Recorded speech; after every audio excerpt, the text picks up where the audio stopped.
আবু ইউসুফ তাফতাদানি কয়, ও জগতের মানুষ, আমি প্রত্যেক দিনের মতো একদিন বৃহস্পতিবার দিবাগত বৃহস্পতিবার সকালবেলা আমি ফজরের নামাজ আদায় করে আমি চাষের নামাজ আদায় করার জন্য আমার নামাজের মুসল্লাতে অপেক্ষা করতে লাগলাম। হঠাৎ করে আমার চোখের মধ্যে একটু ঘুম ঘুম ভাব চলে আসছে। আমি আমার নামাজের মুসল্লাটার মধ্যে সেজদার মধ্যে পড়ে গেলাম। আমি নামাজের মুসল্লাটাতে ঘুমায় গেছি।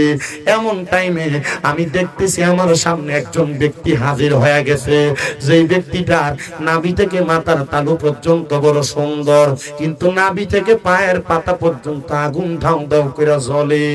আপনারা বলেন বাবা, এমন কোন মানুষ যদি আপনার চোখ দিয়া দেখেন যেই মানুষটার নাভি থেকে মাথার তালু পর্যন্ত সুন্দর স্বাভাবিক দেখা যায়, কিন্তু নাভি থেকে পায়ের তালু পর্যন্ত আগুন ধাউ ধাউ করে জ্বলে, আপনি কেমন ভয় পাওয়া যাবেন? আপনার কাছে কেমন আফসোস লাগবে? হযরত আবু ইউসুফ তাফতাদানি বলে, জগতের মানুষ, আমি যখন দেখলাম এই ব্যক্তিটার এই অবস্থা, আমি তারা জিগাইলাম, এ কবরের মানুষ, তোমার কেন এমন অবস্থা? আমারে বলো। উনি আমারে ডাক দিয়ে কই, শোনো, আমার দুনিয়াতে দুইটা কন্যা সন্তান আমি রেখে আসছি। আমি দুনিয়া থেকে চলে আসছি আজকে 12-13 বছর হয়। আমার একটা সন্তান আমি কোরআনে হাফেজা বানিয়ে কবরে আসছি। আমি যখন ইন্তেকাল করি, আমার স্ত্রীর গর্ভের মধ্যে একটা কন্যা সন্তান ছিল, যে কন্যা সন্তানটার গর্ভের বয়স ছিল 6 থেকে 7 মাস। আমি ওই কন্যা সন্তানটারে রাইখে আসছি। আমার স্ত্রীকে বলছিলাম, ও আমার স্ত্রী, তুমি আমার এই কন্যা সন্তানটাকে একজন আলেমা বানাইও, একজন ভালো কন্যা বানাইও। আমার স্ত্রী হয়তোবা এই মাইয়াটারে ভালো মাইয়া বানাইতে পারে নাই। ও আলেম সাহেব, দেখছেন নি আমার নাভি থেকে পা পর্যন্ত যে জ্বলতেছে, ওই মাইয়াটা বেপরদা চলার কারণে আল্লাহ তাআলা আমার কবরে আযাব দিতেছে, আমার অর্ধেক শরীর আগুন দিয়া জ্বালাইতেছে।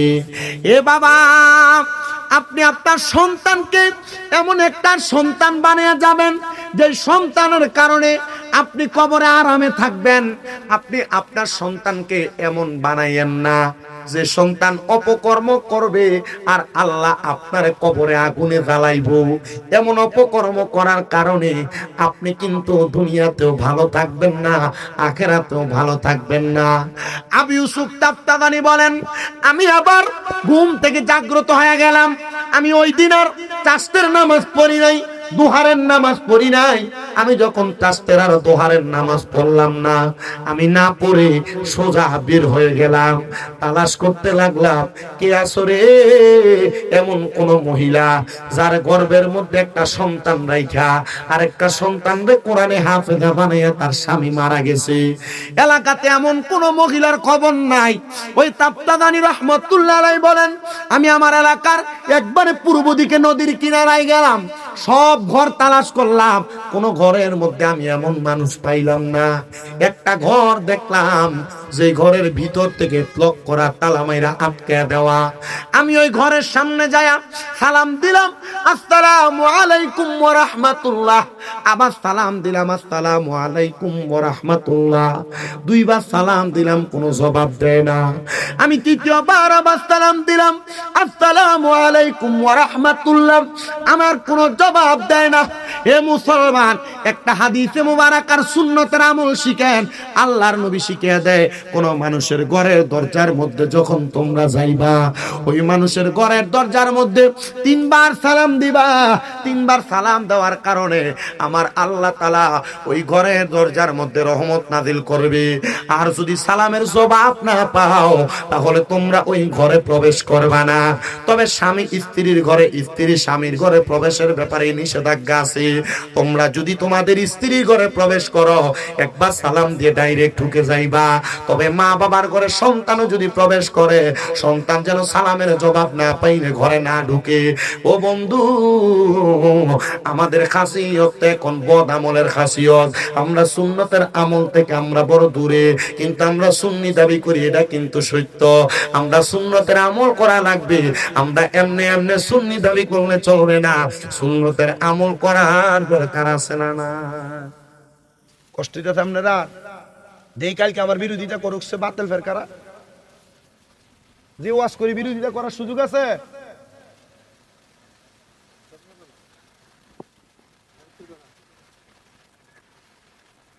তাহলে একটা মানুষের ঘরের দরজায় সালাম কয়বার?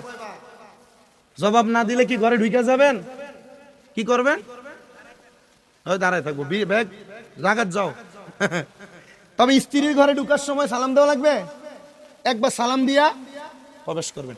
মা বাবার ঘরে সন্তান যদি প্রবেশ করে সালাম দিয়ে ঢুকবো, আবার কো ঢুকবো? ওয়াজ করে দিলাম যে সালাম দিব, জবাব না দিলে ঢুকা যাবে না। আপনাদের কষ্ট হইতেছে? ওয়াজ বুঝতেছেন? দেখেন একটা মাইয়ার কারণে বাপ কেমনে কবরে জ্বলে। হযরতে আবু ইউসুফ তাবতাবানী বলেন, আমি সালাম প্রদান করলাম, 3 বার কোনো জবাব নাই। আমি ব্যাক করে চলে যাব, পিছনের দিকে ফিরতেছি, এমন টাইমে ঘরের দরজাটা বন্ধ কইরা একটা মেয়ে আমার দিকে, ভাত খাওয়ার পরে যে পানি থাকে এই পানিতে কি পানি কোন আপনারা? আইডা পানি না? তাহলে তাক মোটামুটি কুমিল্লা আর বামনবাড়ির ভাষা মিলে গেছে গা, 4.5 ঘন্টা লাগে আর কি রাস্তা ভাঙা থাকার কারণে। হযরতে আবু ইউসুফ তাবতাবানী বলেন, ঘরের দরজাটা খুইলাম, একটা মেয়ে উগ্র ভাষায় আমারে বকা দিয়ে বাজে কথা বইলাম, কিছু আইডা পানি আমার গায়ের মধ্যে ফিকা মারছেন, মেলা মারছেন। আমার একটু রাগ হয়ে গেছে।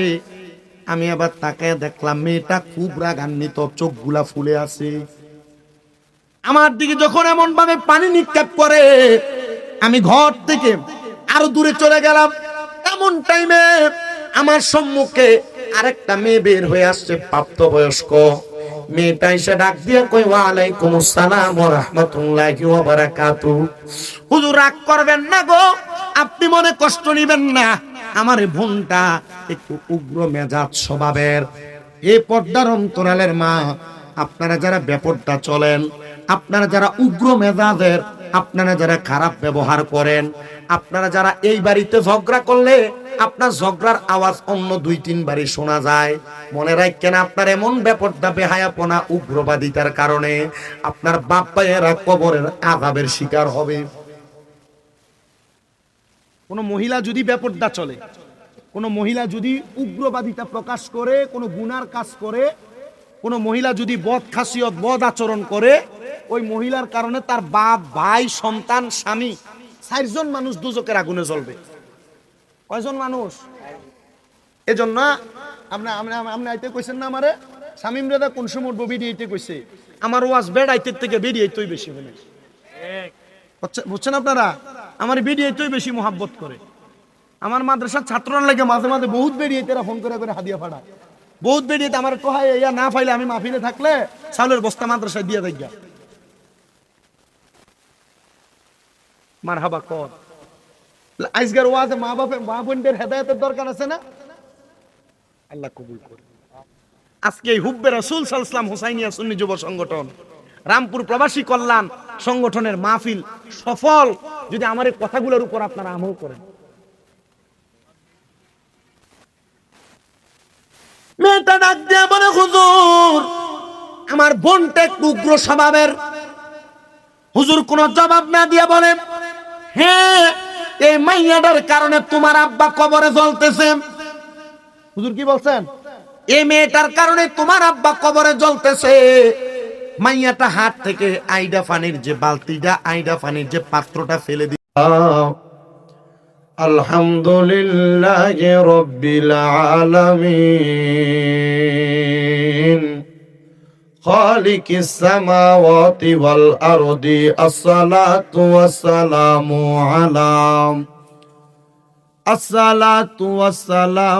আলা রাসূলিহি মান কানা নাবিয়্যাও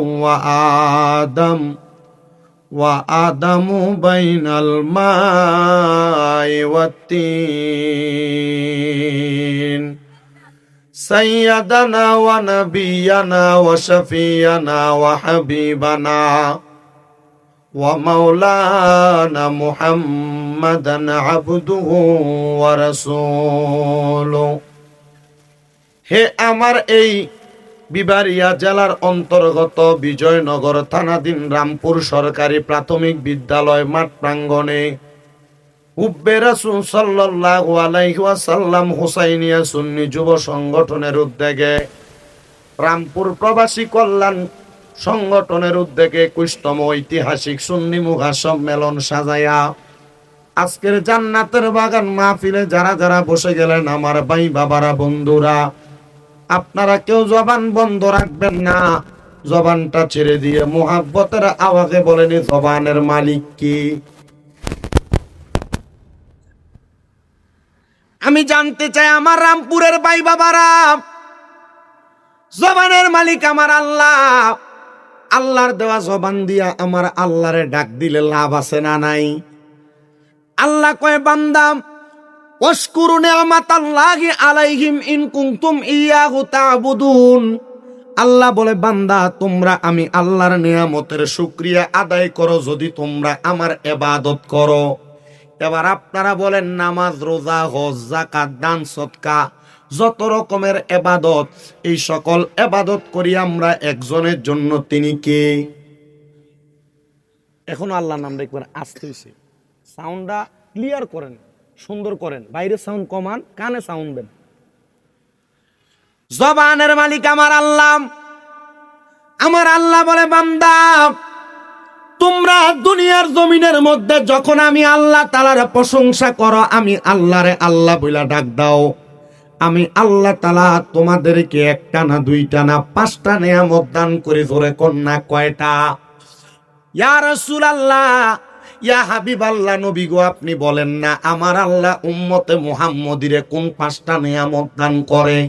নবী বলেন, উম্মত, 1 নাম্বার, আমার আল্লাহর কোন বান্দা যদি তার জবান দিয়া আমার আল্লাহরে আল্লাহ বলে ডাক দেয়, আমার আল্লাহ ওই বান্দার হায়াত বাড়ায়া দেয়। কোন সুবহানাল্লাহ।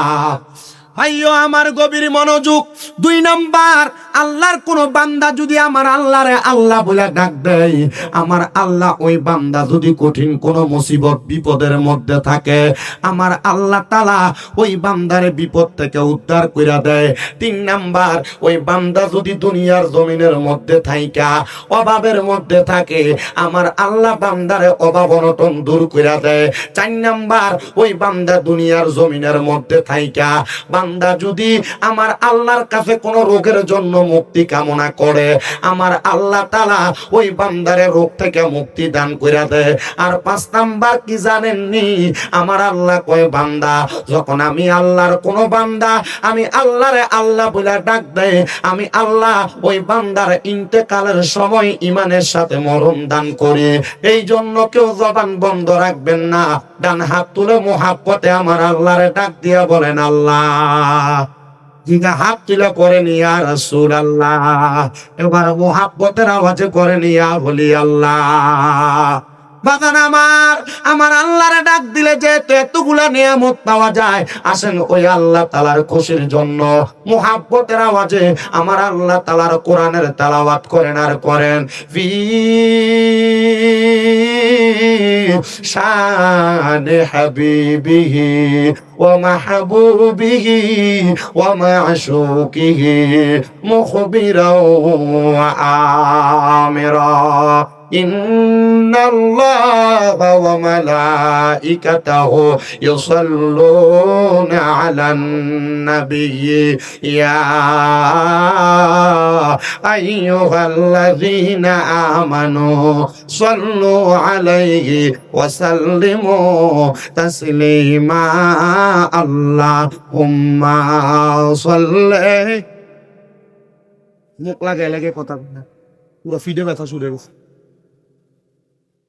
মুহাম্মাদ ওয়া আলা মাও।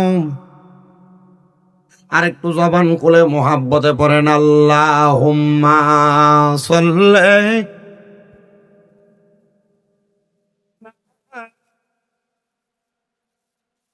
মুহাম্মাদ ওয়া আলা আলিহি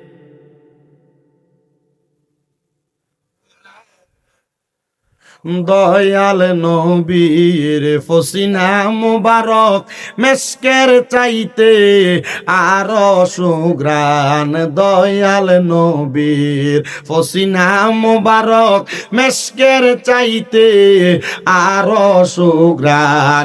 সাহাবীরা আতর রূপে করতেন তাহা ব্যবহার। আল্লাহুম্মা সাল্লি মাও। দূরের থেকে একটু সাউন্ড নোক না ভাই, দূরের থেকে।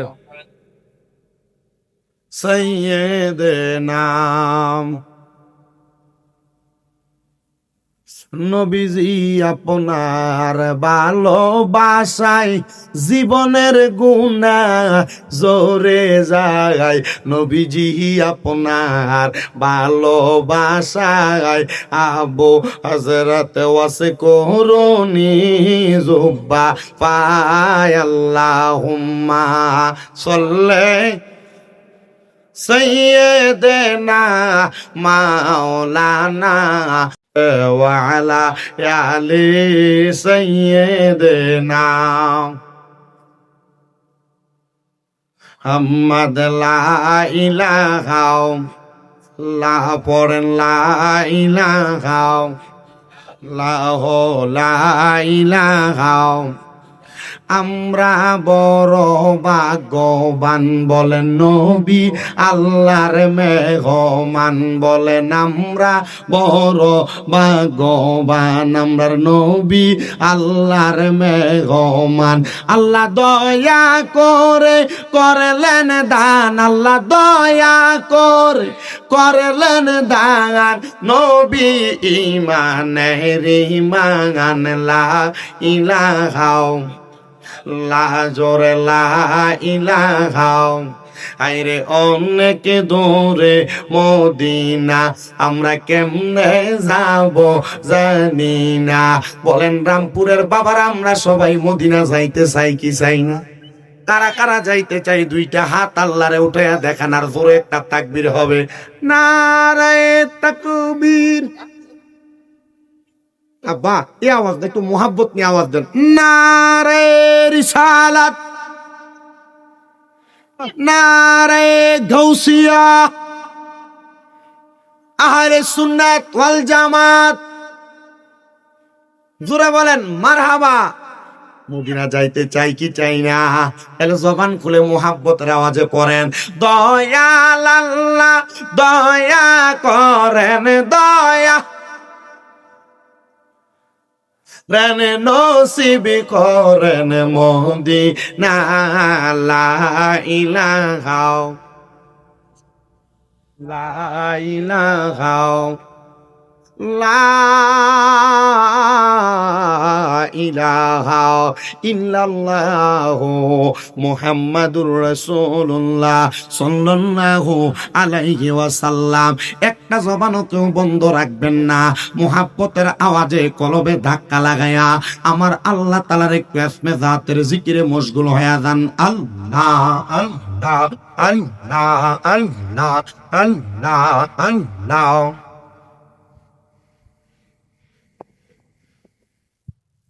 আল্লাহ আল্লাহ আল্লাহ আল্লাহ। নিদান কালের বন্ধু নবী, নিদান কালের বন্ধু নবী, দাঁড়ান আমার সামনে জনমের মতো দেখালো আপনার রে। মারহাবা আল্লাহ আল্লাহ আল্লাহ। নিদান কালের বন্ধু নবী, নিদান কালের বন্ধু নবী, দাঁড়ান আমার সামনে নবী জনমের মতো দেখালো আপনার রে। মারহাবা আল্লাহ আল্লাহ। জবানটা কইলা আল্লাহ ডাকে শরম নাই। ও নবী গো আমরা তোমার পাপী উম্মত, দরাইবার রোজ মাহশর গো। মারহাবা ও নবী ও মারহাবা, আমরা তোমার পাপী উম্মত, তরাইবা রোজ মাহশর মারহাবা।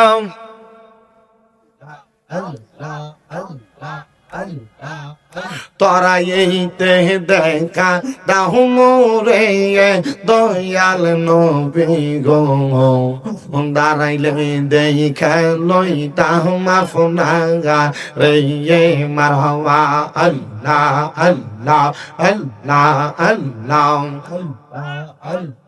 যাদের নামে মসজিদ বানাই, যাদের নাম লেখে মাদ্রাসায়, যাদের নামে মসজিদ বানাই, যাদের নাম লেখে মাদ্রাসায়, ইমাম পরে জুম্মার খুতবায় মুনাফিকরা দেখে না। আল্লাহ একদিন লইয়া যাইবা ইমানদারবা নাইয়া নেও, ইমানদারবা নাইয়া নেও। নবীজির প্রেম ইমানের মূল, সবাই বোঝার তৌফিক দিও মারহাবা। আল্লাহ আল্লাহ। মা খাদিজা যাদের নানি ছিল মায়ের বড় ধনী, মা খাদিজা যাদের নানি ছিল মায়ের বড় ধনী, যাবালে নূরে যাইতেন তিনি, যাবালে নূরে যাইতেন তিনি, নবীকে খাওয়াইতে খানা।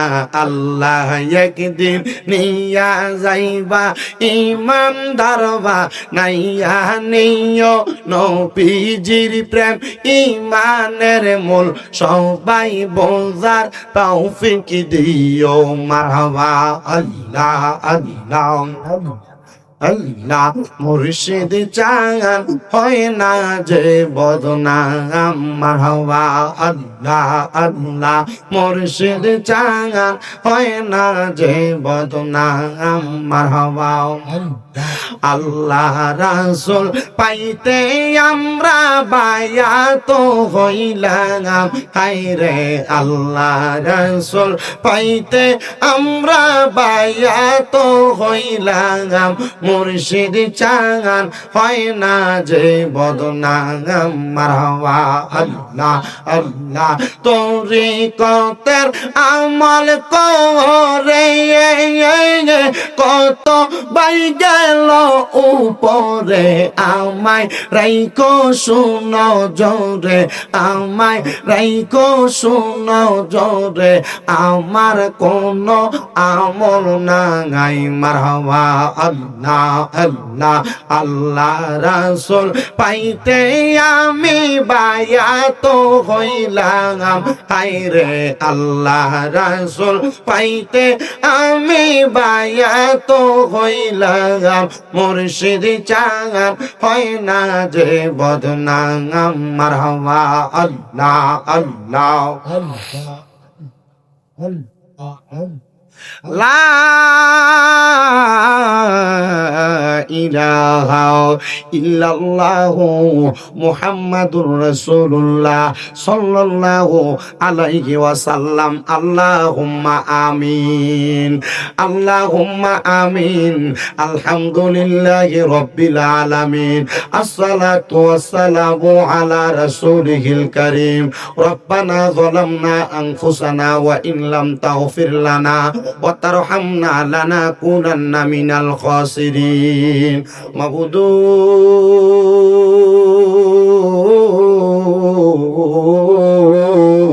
ও দয়াল আল্লাহ, আপনি কি আসমানে না জমিনে রে আল্লাহ, না পাহাড়ে না দরিয়ায় রে আল্লাহ।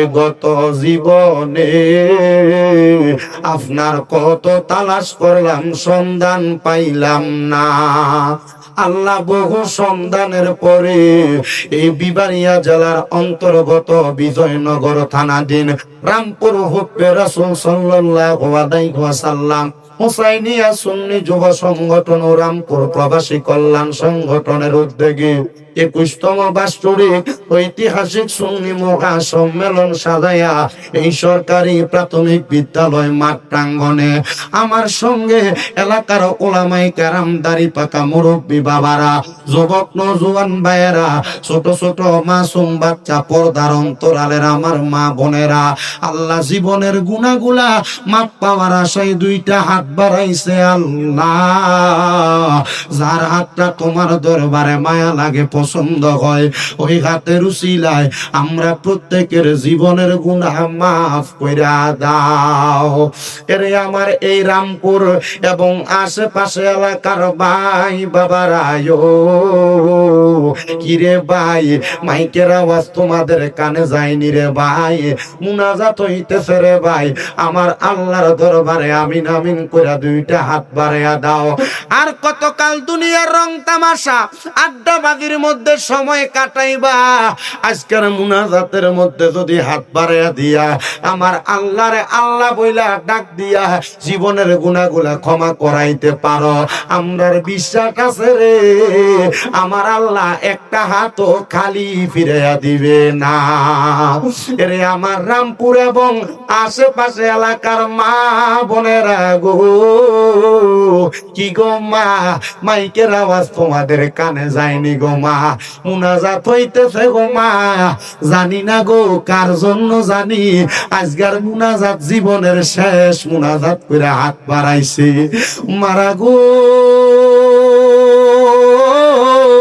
তোমরা তো এই এলাকার নাইউরি না গো মা, একদিন আসছিলা লাল রঙের বেনারসি শাড়ি পইরা, আর একদিন চলে যাইবা সাদা মার্কিন কাপড় পরিয়া। তোমরার মতো কত মা বোনেরা জানি গো অন্ধকার কয়বরে মুর্দা লাশ হইয়া শুইয়া রইছে, আজকের মুনাজাত তার আর নসিবে হইছে না। মারা গো, তাড়াতাড়ি ওযু বানাইয়া তোমার ঘরের একটা কর্নারের মধ্যে নামাজের মুসল্লাটা বিছাইয়া আমিন আমিন কইরা দুইটা হাত বাড়াইয়া দাও মা, আমরার বিশ্বাস আছে গো আমার আল্লাহ প্রত্যেকটা হাতকে মাফ কইরা আল্লাহর খাস বান্দা হিসেবে আমরারে কবুল কইরা লইব। আল্লাহ, আজকের মুনাজাতের মধ্যে কে জানি হাত বাড়াইছে, কার জানি জগতের মধ্যে বাবা নাই, যেই বাবা রিকশা চালাইয়া মাটি কাইটা মাথার গাম পায়ে ফালাইয়া পরের বাড়িতে বদলার কাজ কইরা সন্তানরে মানুষের মতো মানুষ করার জন্য আব্বার অন্তরে পানি বানাইছে গো আল্লাহ, এমন আব্বা যাদের কবরের বাসিন্দা, আব্বার কবর জান্নাতের বাগান বানায়া দাও। ও আল্লাহ, ফরিয়াদ তোমার দরবারে, কত সন্তানেরা হাত বাড়াইছে যাদের জগতের মধ্যে মা নাই রে মা, যে মা রে মা কইয়া ডাকলে কলিজারা গুন্ডা ঠান্ডা হইয়া যায়, যেই মা নিজে না খেয়া সন্তানরে খাওয়াইয়া মানুষ করছে, 10 মাস 10 দিন গর্ভে ধারণ কইরা সন্তানের প্রসব বেদনা সহ্য করছে। আল্লাহ, মাঘ মাসের শীতের দিনে বিছানার ডান দিকে যদি প্রস্রাব কইরা দিতাম, মা টান দিয়া বাম পাশে শোয়াইছে, বাম পাশে প্রস্রাব কইরা দিলে মা বিজা জায়গায় ঘুমায়া সন্তানরে মাঝ বিছানায় ঘুম লওয়াইছে। এমন মা যাদের অন্ধকার কবরে রে আল্লাহ, আমার কবর জান্নাতের বাগান বানায়া দাও। আল্লাহ, সন্তানেরা লাখ লাখ কোটি কোটি টাকা ইনকাম করে, কিন্তু তারা তাদের মা বাবার মুখে একটু দামি খানা তুই না দিতে পারে না, কেমনে দিব মা দো কবরের বাসিন্দারে আল্লাহ, এমন মা বাবা যার কবর দেশে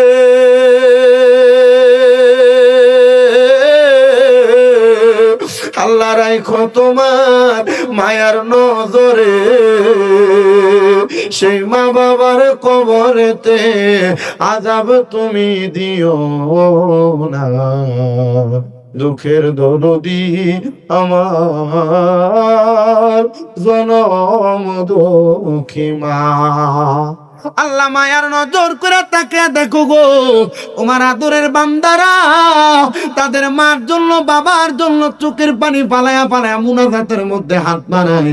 আমার নবী না বলেছে কোন সন্তানের মা মারা যাওয়ার পর, বাবা মারা যাওয়ার পর চোখের মনি কোটার মধ্যে একটা মাছির মাথা পরিমাণ পানি ছেড়া কান্না করলে ওই পানি মাটিতে পড়ার আগে আল্লাহ তার মা বাবার জীবনের গুনাহ মাফ করে দেয়। আল্লাহ যাদের মা বাবা কবরে, আম্মা আব্বার কবর জান্নাতের বাগান বানিয়ে দাও। মায়ের বংশ, বাবার বংশ, দাদা দাদি, নানা নানির বংশধর যারা কবরে, প্রত্যেকের কবর জান্নাতের বাগান বানিয়ে দাও। ও দয়াল, যারা যারা হাত বাড়াইছে প্রত্যেকের ব্যবসা বাণিজ্য কাজকর্মে বরকত দান করো। যারা পড়ালেখা করে বিদ্যা বুদ্ধি বাড়াইয়া দাও, মানে সম্মান ইজ্জতে জিন্দেগি নসিব করে দাও। আল্লাহ আজকের মাহফিল যে রামপুর প্রবাসী কল্যাণ সংগঠনের উদ্যোগে প্রত্যেকটা প্রবাসীদের কামাইয়ের দিতে বরকত দান করো। আমার প্রবাসী ভাইরা বিদেশ থেকে দোয়া চায়, আল্লাহ আমার প্রবাসীদের খাস দোয়াগুলা কবুল মঞ্জুর করে নাও। যাদের আকামা নাই আকামার ব্যবস্থা করে দাও, যাদের কাজকর্ম নাই কাজকর্মের ব্যবস্থা করে দাও, যারা টেনশনে মুসিবতে রোগে আক্রান্ত তাদেরকে শেফা দান করে দাও। আল্লাহ মরণ দিবা দুঃখ নাই, তবে বেঈমান বানিয়ে মরণ দিও না। মরণের আগে বারবার মক্কা মদিনা তাওয়াফ জিয়ারত নসিব করায়া আমাদের প্রত্যেকের আখিরি জবানে মধুর কালেমা পড়াইয়া দিয়েন, লা ইলাহা ইল্লাল্লাহু মুহাম্মাদুর রাসূলুল্লাহ সাল্লাল্লাহু আলাইহি ওয়াসাল্লাম। একটা জবানও কেউ বন্ধ রাখবেন না। আপনারা জবানটা ছাইরা দিয়া বলেন, আমরা মুনাজাত করে দোয়া চাইলাম একজনের কাছে, তিনি কি? মহাক্কতের আওয়াজে বলেন না বাবা, তিনি কি? আমি আপনাদেরকে নিয়ে সময় বেশি ব্যয় করব না, আমি ডাইরেক্ট আমার আলোচনার মধ্যে ঢুকে যাই। যে হুব্বে রাসূল সাল্লাল্লাহু আলাইহি ওয়াসাল্লাম মুসাইনিয়া সুন্নি যুব সংগঠনের উদ্যোগে আজকে এই যুবকেরা ধন্য, এই যুবকদের জীবন ধন্য। যেই সন্তানেরা তাদের মা বাবার গর্ভ থেকে দুনিয়ার জমিনের মধ্যে আগমন করার পর আজকে তারা তাদের টাকা পয়সাগুলা জান্নাতের বাগান মাহফিলে ব্যয় করেছে, এটার জন্য ওই সন্তানদের জীবন ধন্য, সন্তানদের মা বাবার জীবন ধন্য। মনে রাখবেন, আল্লাহর নবীজির তিরমিজি শরীফের একটা হাদিসে মুবারাকা পয়রা দেখলাম, আমার নবী বলে, উম্মত, দুনিয়ার জমিনের মধ্যে কোন সন্তান যদি কোনো নেক কাজ করে, ওই সন্তানের নেক কাজের কারণে আল্লাহ তাআলা তার মা বাপকে নেক কাজের প্রতিদান প্রদান করে। যদি মা বাবা দুনিয়াতে বেঁচে থাকে, আল্লাহ তাআলা তার মা বাপকে নেক হায়াত দান করে। আর যদি কোনো সন্তান এমন কোন নেক কাজ করে, ওই সন্তানের মা বাবা কবরে থাকে, আমার আল্লাহ তাআলা ওই সন্তানের মা বাপকে কবরে নেক প্রতিদান প্রদান করে। আর কোন সন্তান যদি বদ কাজ করে, ওই সন্তানের বদ কাজের কারণে সন্তানের মা বাবাকে বদ প্রতিদান দেওয়া হয়। আপনারা যারা এখানে বসে গেছেন, আপনাদের হয়তো অনেকের মা নাই, আপনাদের হয়তো অনেকের বাবা নাই। মনে রাখতে হবে, এ দুনিয়ার মা বাবারা, আপনারা যারা আপনাদের মা বাপকে কবরের বাসিন্দা করে জান্নাতের বাগানে বসেছেন, আপনাদের মা বাপ যদি আপনাদেরকে বিন্দু পরিমাণ ইসলাম সম্পর্কে শিক্ষা দিয়া থাকে, আপনাদেরকে কোরআন সম্পর্কে হাদিস সম্পর্কে শিক্ষা দিয়া থাকে, আপনার এই শিক্ষার মাধ্যমে আপনি যেই নেক আমল করবেন, এই নেক আমলটার প্রতিদান আল্লাহ তাআলা আপনার মা বাবার কবরে প্রদান করবে। আর যদি আপনি কোনো বদ কাজ করে যান, আপনার মা বাপ যদি আপনারে ভালো কোনো কাজ শিখে না যায়, আপনি যদি দুনিয়াতে গান বাজনা ডিজে পার্টির কনসার্ট নিয়ে ব্যস্ত থাকেন, আপনি যদি দুনিয়ার জমিনের মধ্যে হারাম খাওয়া পরের হক খাওয়া নিয়ে ব্যস্ত থাকেন, তাহলে আপনার কবরের মধ্যে, আপনার মা বাবার কবরের মধ্যে আল্লাহ তাআলা এটার কারণে বড় দোজখ দিয়া দিবে, বড় নেক আমল বদ আমলের কারণে বদ কাজ করাইয়া দিবে। বলে হুজুর কেমনে? হযরতে জাবির ইবনে সামুরা রাদিয়াল্লাহু তাআলা আনহু, আমার নবীজির প্রখ্যাত একজন হাদিস বিশারদ, তিনি বলেন, আমি আমার নবীজির দরবারে উপস্থিত, এমন টাইমে আমার নবীজির দরবারে একজন সাহাবী আগমন করলো, যার নাম হইল হযরতে সাদ ইবনে ওবাদা। সাদ ইবনে ওবাদা রাদিয়াল্লাহু তাআলা আনহু আমার নবীজির সামনে এসে ডাক দিয়া বলে, ইয়া রাসূলুল্লাহ, মায়ের নবী, ও নবী গো, আমি আমার মায়ের জানাজার নামাজ পড়তে পারি নাই। আমার মা ইন্তেকাল করেছে, কিন্তু আমি আমার মার জানাজার নামাজটা পাই নাই। এ আমার বাবা, এ আমার রামপুরের মুসলমান, একবার চিন্তা করে দেখেন, আপনার মা মারা গেল অথবা আপনার বাবা মারা গেল, আপনি আপনার মা বাবার জানাজার নামাজটা পান নাই। চিন্তা করে দেখেন আপনার মনে কষ্টটা কেমন হবে। এটার কষ্ট বড় কষ্ট রে। মা বাপ মারা গেলে সন্তান জানাজা না পাইলে, ওই সন্তান যদি মা বাবার মরা মুখটা না দেখে, তাহলে ওই সন্তানের মতো হতভাগা তো আর কেউ নাই। হযরতে সাদ ইবনে উবাদা রাদিয়াল্লাহু তাআলা আনহু আমার নবীজির কাছে আইসা বলেন, ইয়া রাসূলুল্লাহ, ইয়া হাবিবাল্লাহ, আমি আমার মার জানাজার নামাজ পাই নাই, মানে আমি আমার মায়ের ইন্তেকালের শেষ সময় আমি আমার মারে দেখি নাই। নবী গো, আপনি বলেন না আমি আমার মার জন্য কিছু করতে পারবো নাকি? আমার নবী কয়, সাদ ইবনে উবাদা, তুমি যদি চাও তোমার মায়ের জন্য আল্লাহর রাস্তায় সদকা করতে পারো। সাদ ইবনে উবাদা ডাক দিয়ে কয়, ইয়া রাসূলুল্লাহ, নবী গো, আপনি সাক্ষী থাকেন, আপনি সাক্ষী থাকেন, আমার মিখওয়াদা নামক একটা খেজুরের বাগান আছে, ওই বাগানটা আমি আমার মায়ের জন্য আল্লাহর রাস্তায় সদকা করে দিলাম। জোরে কোন সুবহান। আপনাদের কি ওয়াজ বুঝতে কষ্ট হচ্ছে? ওয়াজ কি বুঝতেছেন? ওই সাহাবী আয়েশা বলছে, ইয়া রাসূলুল্লাহ, আমি আমার মার কি পাই নাই? কথা কয় না, কি পাই নাই? জানাজা পাই নাই। নবীজিকে বলছি, ইয়া রাসূলুল্লাহ, আমার কি এমন কোনো কাজ আছে যে কাজটা করলে আমার মা কবরে শান্তি পাবে? নবীজি বলছে, জি। কি করব? বল, তুমি সদকা করো। কি করো? সদকা করো।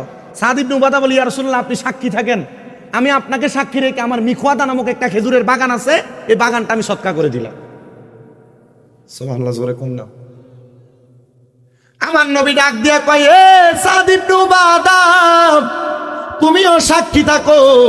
আমি তোমারে বললাম, এই খেজুরের বাগান থেকে যত মানুষ খেজুর ভক্ষণ করবে, খেজুর আহার করবে, আরে আহার করার কারণে তোমাদের আমল নামায় যত নেক আমল হবে, সওয়াব হবে, প্রত্যেকটা সওয়াবের প্রতিদান আমার আল্লাহ তোমার মায়ের আমল নামায় দিবে।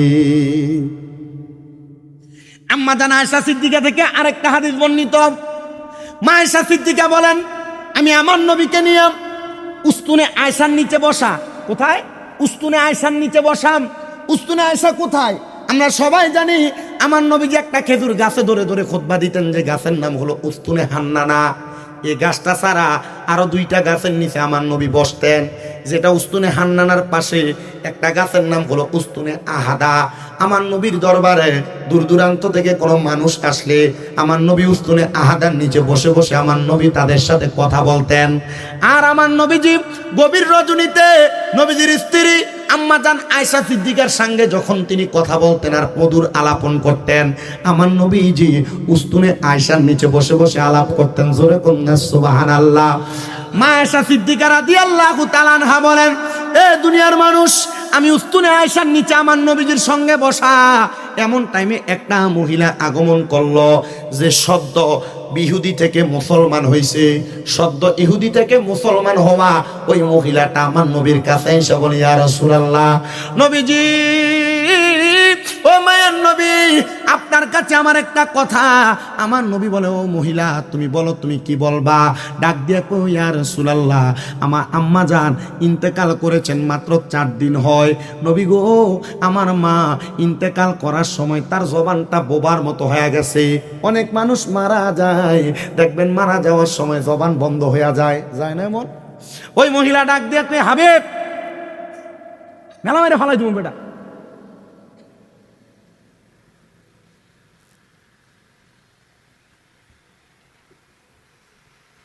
ওই মহিলা আয়েশা ডাক দিয়ে বলে, ইয়া রাসূলুল্লাহ, আমার আম্মা জান ইন্তেকাল করার সময় জবান বোবার মতো হয়ে গেছে, কিন্তু আমার মায়ের অনেক সম্পদ, ইয়া রাসূলুল্লাহ, নবী গো, কিন্তু আমার মা যদি কথা বলতে পারতেন, আমার একটা বিশ্বাস, আমার মা যেহেতু মুসলমান হয়েছে, আমার মায়ের সম্পদ থেকে আমার মা অনেক কিছু দান করতে পারতেন। নবী গো, আমার মা ইন্তেকাল করেছে, আমার মা কোনো কিছু দান করতে পারে নাই। ইয়া রাসূলুল্লাহ, আমার মা ইন্তেকাল করার সময় অনেক সম্পদ রেখে গেছে। আপনি বলেন না, আমার মায়ের এই সম্পদ থেকে আমি যদি দান করি আমার মা কিছু পাবেনি। এ সম্পদ দ্বারা তোমরা যারা বাপ দাদার সম্পত্তি ব্যবহার করো, তোমরা যারা তোমাদের বাপের দিন না মায়ের দিন না সম্পদ ব্যবহার করো, সম্পদ তো ব্যবহার করতেছো, ওই বাপ মার জন্য তো সম্পদ দিয়ে কিছু করো নাই। বাপ মার দেওয়া সম্পত্তি ব্যবহার করো, বাপ মার দেওয়া সম্পত্তি একটু কাজে লাগাও নাই।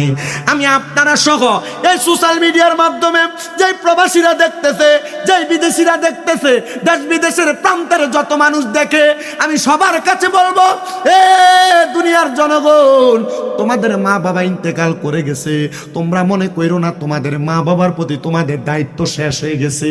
মা বাবার যে সম্পদ তোমরা ব্যবহার করো, এটার কারণে আল্লাহর কাছে জবাব দেওয়া লাগবে। আল্লাহর নবীর কাছে বনু সালামা গোত্রের একজন লোক আইসা প্রশ্ন করি, ইয়া রাসূলুল্লাহ, ইয়া হাবিবাল্লাহ, নবী গো, আপনার কাছে জানতে চাই, আমার মা বাবা মরে গেছে, হাল বাকিয়া মিন বিররি আবওয়াইয়া শাইউন আবাররুহুমা বিহি বাদা মাউতিহিমা, ইয়া রাসূলুল্লাহ, আমাদের মা বাবার ইন্তেকালের পরে আমাদের আর কোনো দায়িত্ব আছে নাকি? এ বাবা, মনে রাখতে হবে, মা বাপ শুধু বেঁচে থাকলে, পাও টিপা দিলে, ওষুধ খাওয়াইলে, খেদমত করলে, গোসল করলে, গোসল করাইলে, খানা খাওয়াইলে, জায়গা দিলে শুধু খেদমত হয় না। মা বাপ মারা যাওয়ার পরে আপনার কিছু দায়িত্ব আছে, ওই দায়িত্ব আপনাকে পালন করা লাগবে। তাহলে আপনি আপনার মা বাবার বাধ্যগত সন্তান। ওই লোক বলে, ইয়া রাসূলুল্লাহ, আপনি বলেন, হাল বাকিয়া মিন বিররি আবওয়াইয়া শাইউন আবাররুহুমা বিহি বাদা মাউতিহিমা, আমাদের মা বাবা ইন্তেকালের পরে আমার কোনো দায়িত্ব আছে কিনা? আমার নবী বলেন, ক্বালা নাম, অবশ্যই তোমার দায়িত্ব আছে। ইয়া রাসূলুল্লাহ, দায়িত্বটা কি? আমার নবী বলেন, এক নাম্বার, আসসালাতু আলাইহিমা, তুমি তোমার মা বাবার জন্য দোয়া করবা। মৌলভী সাহেব, মারা যাওয়ার পরে জানাজার পরে দোয়া করাটারে বেদাত বেদাত কও। আল্লাহর নবী কয়, মরার পরে দোয়া করে, এটা ফুতের দায়িত্ব। কিদা মৌলভী সব ফতুয়া দিচ্ছে বেদাত, আর আল্লাহর নবী কি কয়? এটা সন্তানের কি দোয়া করা দায়িত্ব। তাহলে সন্তান দোয়া না করলে, আর তোমার যদি তুমি দোয়া করার বেদাত কয়, তাহলে মৌলভী তোমার মা বাবার উপর তোমাকে জুলুম করা শিখাইতেছে, জুলুম করা শিখাইতেছে তোমাকে।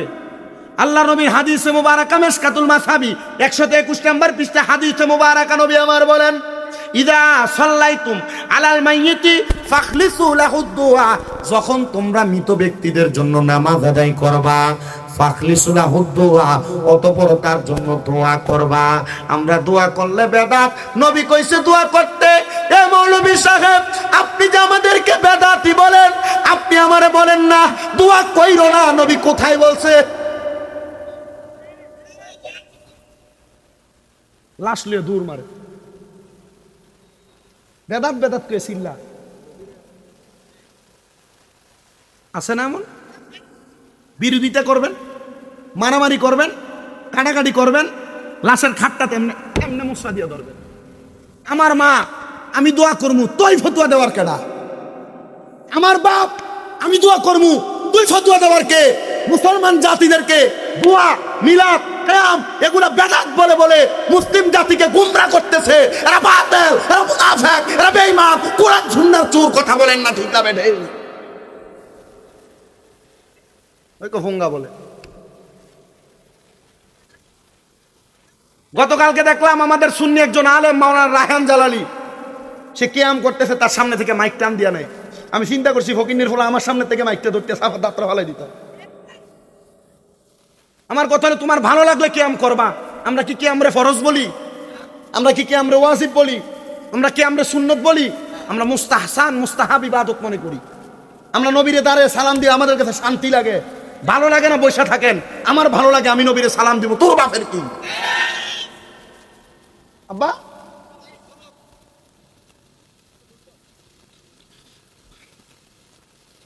আম্মা আব্বা ইন্তেকাল করার পর সন্তানের দায়িত্ব মা বাবার জন্য দোয়া করা।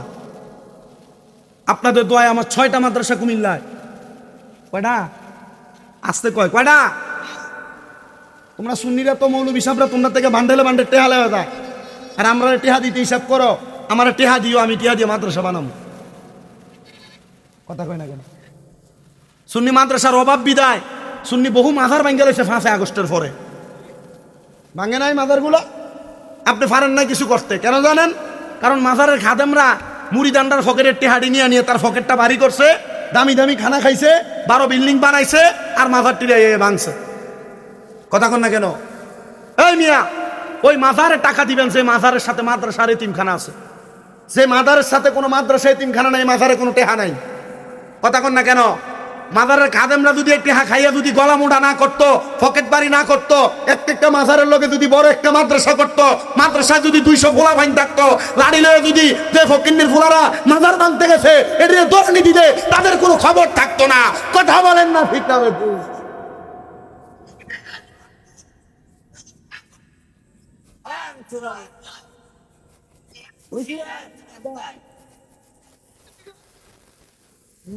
এখন থেকে ফিসাবরারে টেহা দেওয়ান বন্ধ। কথা কি বলছেন? ফিসাবরারে টেহা দেওয়ান চিন্তা করতেছে, হুজুর ফিসাবরার লয় কালেকশনটা তো আমরা সুইটটা দেবো গা। সুইটটা দেবো গা। বহুত ফিসাব আছে মুরিদ যেটা হাতে আদিয়া লয়ে মুসাফা করে, এটা বালা মুরিদ। সে মুরিদ দরবারে গরু লয়ে যায়, এটাই বালা মুরিদ। কথা কয় না কেন? ঠিক না বেঠে? ফিসাবেরে হাদিয়া দিবেন এখন থেকে ওই ফিসাবেরে, যে ফিসাব কইছে আমার একটা মাদ্রাসা আছে, হাদিয়া দিলে কামে লাগবো। যে ফিসাবের মাদ্রাসা নাই, ওই ফিসাবের কোনো হাদিয়া নাই, গরু নাই, ছাগল নাই, চাউল নাই, কিচ্ছু দেওয়া যাবে না।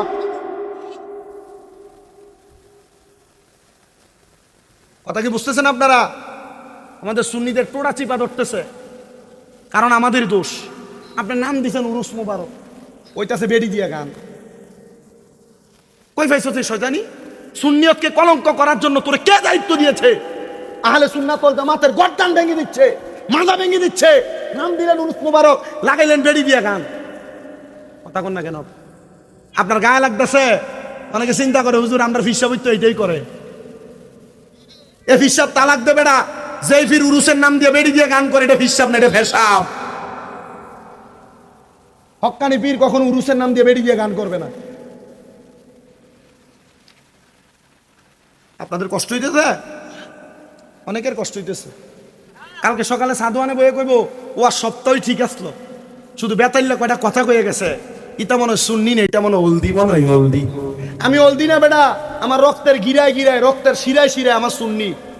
আমার বাপ তো ভান্ডারির মুরিদ, তো ভান্ডারির থেকে সুন্নি তুমি আর কারে দেখাইতেছো? এটা তো গরম সুন্নি বেটা।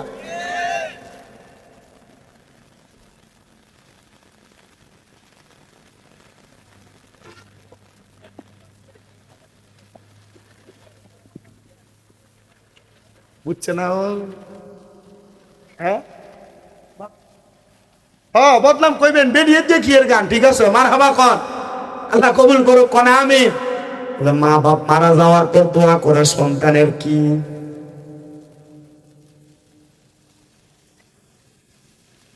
মা বাপ মারা যাওয়ার পর সন্তানের দোয়া করা কি? জোরে কন না, সন্তানের কি? ওই দায়িত্ব পালন করার দরকার আছে না নাই? মুহাব্বতের আওয়াজে বলেন দরকার আছে না নাই? যে মৌলবী কইব দোয়া নাই, ওই মৌলবী তালাক। কথা কন না ঠিক কিনা? আমার মুসলমান ইমানদার নবীর উম্মতের দল, একটু মনোযোগ দেন। সাহাবী প্রশ্ন করি, ইয়া রাসূলুল্লাহ, ইয়া হাবিবাল্লাহ, নবী গো, আপনার কাছে জানতে চাই আমাদের মা বাপ মারা যাওয়ার পর আর কি কি দায়িত্ব আছে আপনি বলেন না। আমার নবী কয় 2 নাম্বার, ওয়াল ইস্তিগফারু লাহুমা, আম্মা আব্বার জন্য ক্ষমা প্রার্থনা করবা। 7 দিন না রে বেদাত কয়, 40 দিন রে বেদাত কয়। 7 দিন না 40 আর খানা খাওয়ারে, এটারে পায়খানার সাথে তুলনা করে। এ মুসলমান শুনো, আবার যদি রান্ডা তারার মাদ্রাসায় দেলায়, কই এটা বড় ভালা, এই টাকাটা তোমরা আমরা মাদ্রাসা দিলে বড় বেদাত না, এটা ভালা না রে মুসলমান না। 7 দিনের সময় খানা করা বেদাত না, 7 দিনের সময় গরিবদের খাওয়াইলে বেদাত না, 7 দিনের সময় এলাকার মিসকিনদের খাওয়াইলে বেদাত না। আল্লাহর নবী কয় খানা খাওয়ানো এটা ইসলামের সবচাইতে উত্তম কাজ। এটা করার কারণে আল্লাহ তাআলা তোমাদের মা বাবার কবরে সুন্দর জান্নাতি খাবারের ব্যবস্থা করে দিবে। এদের 4 দিনের সময় কোরআন খতম করান 10 জন 15 জন আলেম আইনা। হুজুর আমার পরিবারে কোনো আলেম নাই, মাদ্রাসার 10-15 জন আলেম আইনা কোরআন খতম করার কারণে আল্লাহ তাআলা এই কোরআন খতমের উসিলা আপনার মা বাপকে মাফ করবে। কারা তারা যারা কোরআন খতম বন্ধ করতে চায়, কারা তারা যারা কুল খতমরে বন্ধ করতে চায়, 60 দিন না 40 বেদাত পয়লা পয়লা এলাকার মধ্য থেকে দোয়া মিলাদ গুনাহ তুইলা দিতে চায়, এরা আসলে ভালো মানুষ না, এরা ভালো মানুষ না, এরা গোমরাহ, এরা গোমরাহ। 3 নাম্বার আল্লাহর নবী বলেন ওয়াইন ফাদু আহাদিমা, আম্মা আব্বার ইন্তেকালের পরে সন্তানের দায়িত্ব আম্মা আব্বার কোনো ঋণ থাকলে পরিশোধ করা। এলাকার অনেক সন্তানেরা তাদের মা বাপ তাদেরকে জায়গা জমি দেয়া যায়, কিন্তু বাবা মায়ের কোনো ঋণ থাকলে সন্তান পরিশোধ করতে চায় না। না রে সন্তান না, মা বাবার জায়গা জমি ভাগ করার আগে তোমার উপর যে দায়িত্ব তুমি সেই দায়িত্বটা পালন করবা। আম্মা আব্বা যে দায়িত্ব তোমার দিয়েছে ওই দায়িত্ব হলো সন্তান ওয়াইন ফাদু আহাদিহিমা, আম্মা আব্বার ওয়াদাগুলো পূরণ করবা। ওয়াদাগুলো কেমনে পূরণ করবা? মা বাপ যদি কোনো কিছু নিয়ত করে থাকে মা বাবার নিয়ত পূরণ করবা। মা বাবার পক্ষ থেকে দান সদকাগুলো আদায় করে দিবা। মা বাবার কোনো ঋণ থাকলে ঋণগুলো পূরণ করে দিবা। আল্লাহর নবী বলে 4 নাম্বার ওয়াসিলাতির রাহমিল্লাতি লা তুসালু ইল্লা বিহিমা। অনেক সন্তান আছে যাদের বাবা মরে গেছে, চাচার সাথে ফুফুর সাথে সম্পর্ক নাই, তাদের মা মরে গেছে, মামার সাথে ফুফু মামির সাথে মামা এবং খালাদের সাথে সম্পর্ক নাই, নানির বাড়ির সাথে কোনো সম্পর্ক নাই। আল্লাহর নবী বলেন না না, কোন সন্তানের বাবা মারা যাওয়ার পরে মা মারা যাওয়ার পরে সন্তান যেন বাবার আত্মীয় স্বজন যারা, মায়ের আত্মীয় স্বজন যারা তাদের সঙ্গে সম্পর্ক বজায় রাখে। এটার কারণে আল্লাহ তার মা বাবারে মাফ করে দিবে। কোন সুবহানাল্লাহ। আর 5 নাম্বার কোন সন্তানের মা বাবা মারা যাওয়ার পরে ওই সন্তান যেন ইকরামু সাদিকিহিমা, তার বাবার বয়সী মায়ের বয়সী আত্মীয় স্বজনদেরকে সম্মান করে। বাবা মারা গেছে, বাবার যে মুরব্বিটার সাথে চলতো, বাবার বয়সী দাড়ি পাকা একটা মুরব্বি রাস্তা দিয়া যায়, সন্তান ওই বাবার বয়সী মুরব্বিটারে সম্মান করবা, ইজ্জত করবা, তাজিম করবা। বাবার বয়সী মুরব্বিদের সঙ্গে বেয়াদবি করবা না। যদি ইজ্জত করতে পারো আল্লাহ তোমার আব্বার কবরে জান্নাত দিয়ে দিবে। মা মারা গেছে, মারে যে কাপড় পরাইতা, মারে তুমি সেই কাপড়টা মায়ের বয়সী কোনো মুরব্বিদেরকে পরাইবা।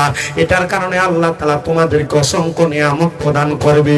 এই জন্য আমি আপনাদের সবার কাছে বলি গো বাবা, আপনারা আপনাদের দুনিয়াতে এমন কোনো ভালো কাজ করবেন যেটার কারণে আপনার বংশের মানুষ যারা কবরে, তারা কবরে যেন শান্তি পায়, প্রশান্তি পায়। এমন কোনো কাজ করবেন না যেই কাজের কারণে আপনার আব্বা আম্মা কবরে কষ্ট পায়। কেমন কষ্ট পায় আমি আপনাদেরকে ছোট্ট একটা ওয়াকিয়া কারগুজারি শোনাই। হযরতে আবু ইউসুফ তাফতাজানি রাহমাতুল্লাহ আলাইহি নামক আল্লাহ তাআলার একজন খাস বান্দা, যিনি বলেন আমার একটা ইচ্ছা ছিল, যে ইচ্ছাটা হইল আমি যখনই ফজরের নামাজ আদায় করতাম আমি ততক্ষণ পর্যন্ত নামাজের মুসল্লা থেকে উঠতাম না যতক্ষণ পর্যন্ত পূর্ব আকাশে সূর্য না উঠত। হে আবু ইউসুফ তাফতাজানি, আপনি কেন উঠতেন না? বলে আমার নবীজির হাদিসে মোবারকায় নবী আমার বলে আমি নবীজি সূর্য উদয় হওয়ার পরে 2 রাকাত দুহারের নামাজ পড়তাম, চাষের নামাজ পড়তাম। আমি 2 রাকাত নামাজ আদায় কইরা তারপর আমি আমার নামাজের মুসল্লা ছাড়তাম। আবু ইউসুফ তাফতাজানি কয় ও জগতের মানুষ, আমি প্রত্যেক দিনের মতো একদিন বৃহস্পতিবার দিবাগত বৃহস্পতিবার সকাল বেলা আমি ফজরের নামাজ আদায় করে আমি চাষের নামাজ আদায় করার জন্য আমার নামাজের মুসল্লাতে অপেক্ষা করতে লাগলাম। হঠাৎ করে আমার চোখের মধ্যে একটু ঘুম ঘুম ভাব চলে আসছে। আমি আমার নামাজের মুসল্লাটার মধ্যে সেজদার মধ্যে পড়ে গেলাম। আমি নামাজের মুসল্লাটাতে ঘুমায় গেছি। এমন টাইমে আমি দেখতেছি আমার সামনে একজন ব্যক্তি হাজির হয়ে গেছে, যেই ব্যক্তিটার নাভি থেকে মাথার তালু পর্যন্ত বড় সুন্দর, কিন্তু নাভি থেকে পায়ের পাতা পর্যন্ত আগুন ধাউ ধাউ করে জ্বলে।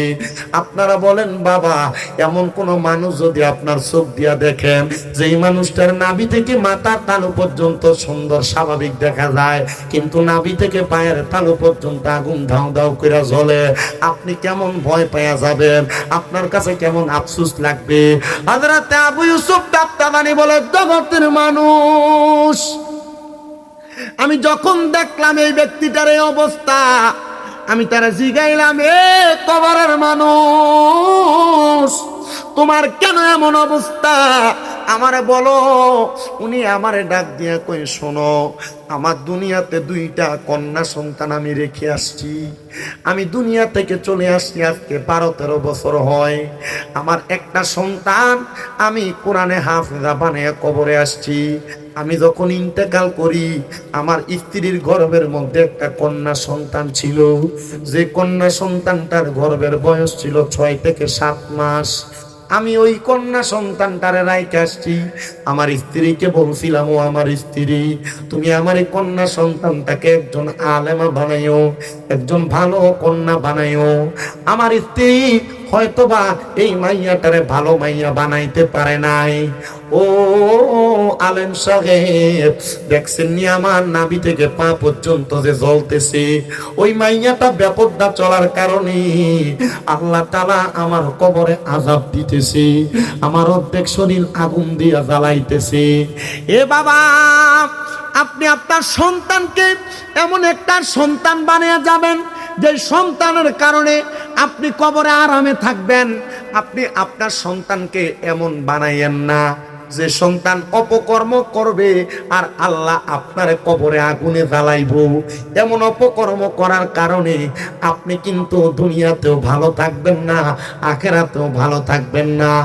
আবু ইউসুফ তাফতাদানি বলেন, আমি আবার ঘুম থেকে জাগ্রত হয়ে গেলাম।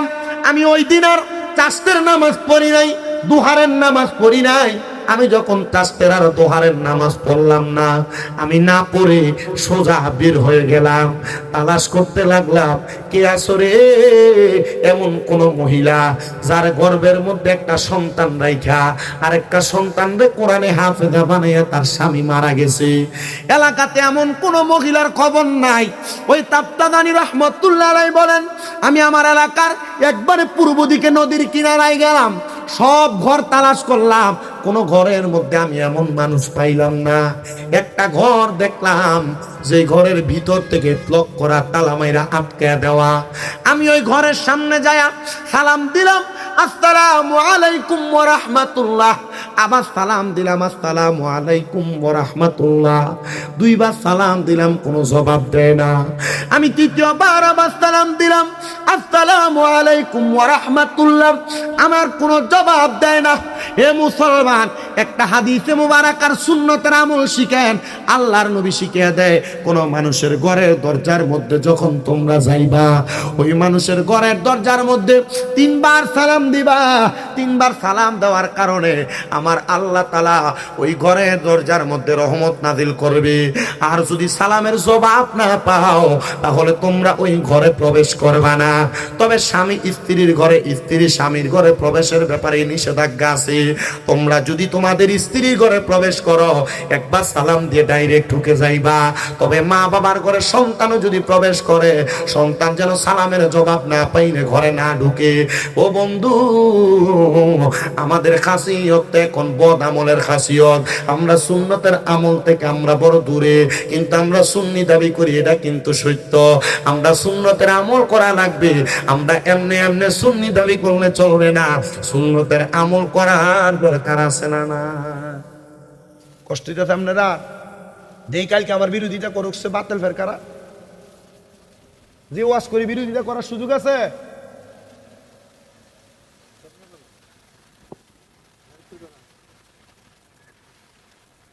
তাহলে একটা মানুষের ঘরের দরজায় সালাম কয়বার? জবাব না দিলে কি ঘরে ঢুকে যাবেন? কি করবেন? ওই দাঁড়ায় থাকবো, ব্যাগ জাগাত যাও। তবে স্ত্রীর ঘরে ঢুকার সময় সালাম দেওয়া লাগবে। একবার সালাম দিয়া প্রবেশ করবেন। মা বাবার ঘরে সন্তান যদি প্রবেশ করে, সালাম দিয়ে ঢুকবো, আবার কো ঢুকবো।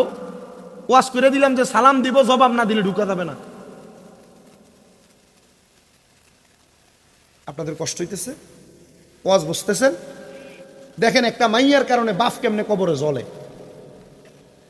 হযরতে আবু ইউসুফ তাফতাদানি বলেন, আমি সালাম প্রদান করলাম, 3 বার কোনো জবাব নাই। আমি ব্যাক করে চলে যাব, পিছনের দিকে ফিরতেছি, এমন টাইমে ঘরের দরজাটা বন্ধ কইরা একটা মেয়ে আমার দিকে, ভাত খাওয়ার পরে যে পানি থাকে, এই পানিরে কি পানি কোন আপনারা? আইডা পানি না?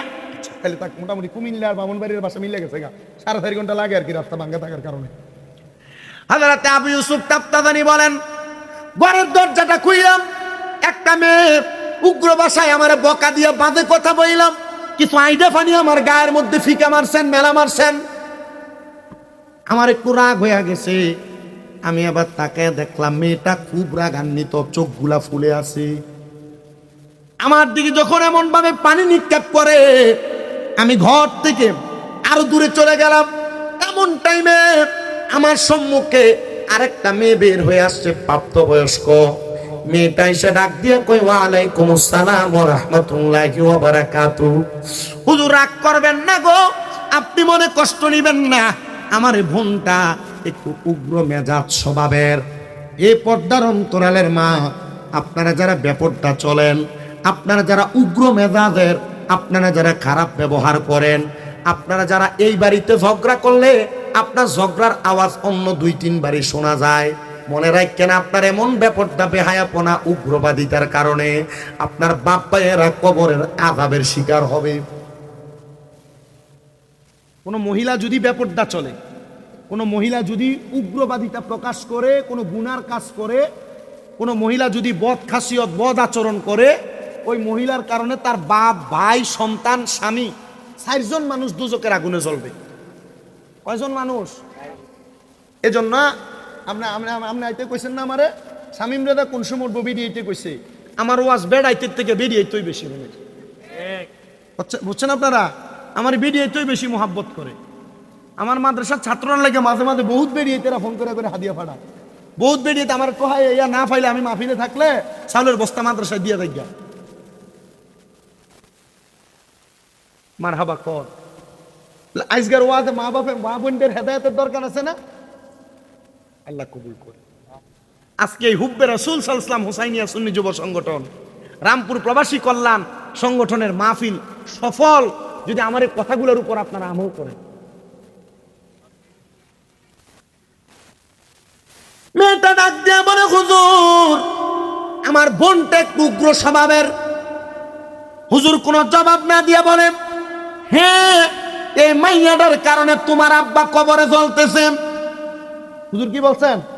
এই মেয়েটার কারণে তোমার আব্বা কবরে জ্বলতেছে।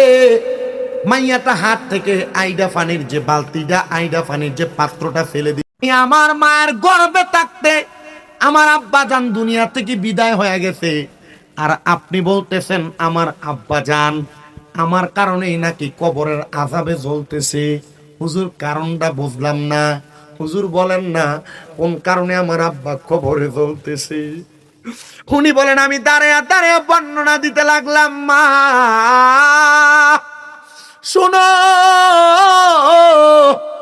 এ মা তুমি কন্যা সন্তানরে তোমার আব্বার ওসিয়ত ছিল তোমার আব্বা জান একজন আলেমা বানাবে, কিন্তু তোমার আব্বা জান আলেমা বানাইতে পারে নাই।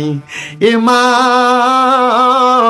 তুমি যে বেহায়াপনা করো, বেপরদা ভাবে চলো, তুমি যে মানুষের সঙ্গে অসৎ আচরণ করো, খারাপ আচরণ করো, আমার আল্লাহ তাআলা এটার কারণে তোমার আব্বার কবরে আযাব দিতেছে।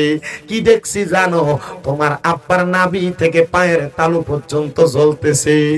মাইয়াটা একটা লাফ দিয়া হযরতে আবু ইউসুফ তাফতাদানির পাগুলার মধ্যে ধরছে আর ডাক দিয়া কয়, হুজুর আমি মাইয়া যে বাপরে দেখছি না, ওই বাপ আমার জন্মদাতা আব্বা, আমার কারণে যদি ওই আব্বা কবরের আযাবের শিকার হয়, হুজুর আমি আমার এই জীবন রাখতাম না। আপনি আমারে বলেন আমি কি কাম করলে আমার আল্লাহ তাআলা আমার আব্বারে কবরের আযাব থেকে বাঁচিয়ে রাখবো? হুজুর আমি তো আমার আব্বারে দেখছি না, আমি জানি না রামপুরের মাহফিলে কোন সন্তান জানি তার বাপরে হারাই মাহফিলে বসছি। ও সন্তান, মাহফিলে রাখিনি মুনাজাতে তুমি তোমার আব্বার জন্য মনটা ভরে দোয়া কইরো। তোমার আব্বা যদি কবরে থাকে, আমার আল্লাহ আজকের মাহফিলের উসিলায় তোমার আব্বা আমারে মাফ করে দিব। এখানে অনেক মুরব্বীরা বসছেন, আপনারা আব্বা আম্মার কবরস্থানের সামনে নিলে বাপ্পার কবর কোনটা চিনে দিতে পারবেন না, ভুলে গেছে। মুরব্বী আব্বা আপনিও না কয়দিন পরে মইরা যাইবেন, আপনার কি মনটা চায় না বাপ মার কবরটা জিয়ারত করতে? বহু মুরব্বী সন্তান জানে না বাপ মারে কোন জায়গায় কবর দিছে। আব্বাজি মনে রাখবেন, আরবিতে একটা প্রবাদ বাক্য আছে, কামাতা দিন উতুদান, যেমন কর্ম তেমন ফল। আপনি যদি আপনার মা বাবার কবর জিয়ারত না করেন, আপনার জিভুতে আপনার মাটি দিয়া অনের পরে আর কবরের সামনে যাইতো না। এই জন্য আপনি আপনার মা বাবার কবর জিয়ারত একা কইরেন না, প্রতি শুক্রবারের সাথে করে আপনার ছেলেটারে আপনার নাতিটারে হাতে ধইরা ধইরা নিয়ে যাইয়েন। এটা করলে কি হইব জানেন? আপনি যখন মারা যাবেন, আপনার সন্তানের আপনার নাতি নাত করে লইয়া দেয়া কবর জিয়ারত করব। ও সন্তান, সবে ভরা পাইলে শুধু কবর জিয়ারত, দুই ঈদের নামাজের পরে শুধু কবর জিয়ারত, সব মেরাজে শুধু কবর জিয়ারত। না রে সন্তান না, কবর জিয়ারত করলে শুধু কবরবাসীর লাভ না। আল্লাহর নবী মুসনাদে আহমদের হাদিসের মধ্যে বলতেছে, গত কয়েকদিন আগে আমাদের কুমিল্লা আলিয়া মাদ্রাসায় আমাদেরকে কামিল দ্বিতীয় বর্ষে যখন সবক দেয়, আমাদের কুমিল্লা আলিয়ার হেড মুহাদ্দিস যিনি মাওলানা আব্দুর রাজ্জাক হুজুর আমাদেরকে হাদিস শোনাইছে, কবরবাসীর জন্য দোয়া করলে, কবরবাসীর কবরের সামনে দিয়ে জিয়ারত করলে শুধু কবরবাসীর লাভ না, জীবিতদেরও লাভ আছে। কবর জিয়ারত করলে শুধু আপনি মনে করেন না যে কবরবাসীর লাভ হইব। আল্লাহর নবী কয় যে এই কবর জিয়ারত করার কারণে যে করব তারও লাভ।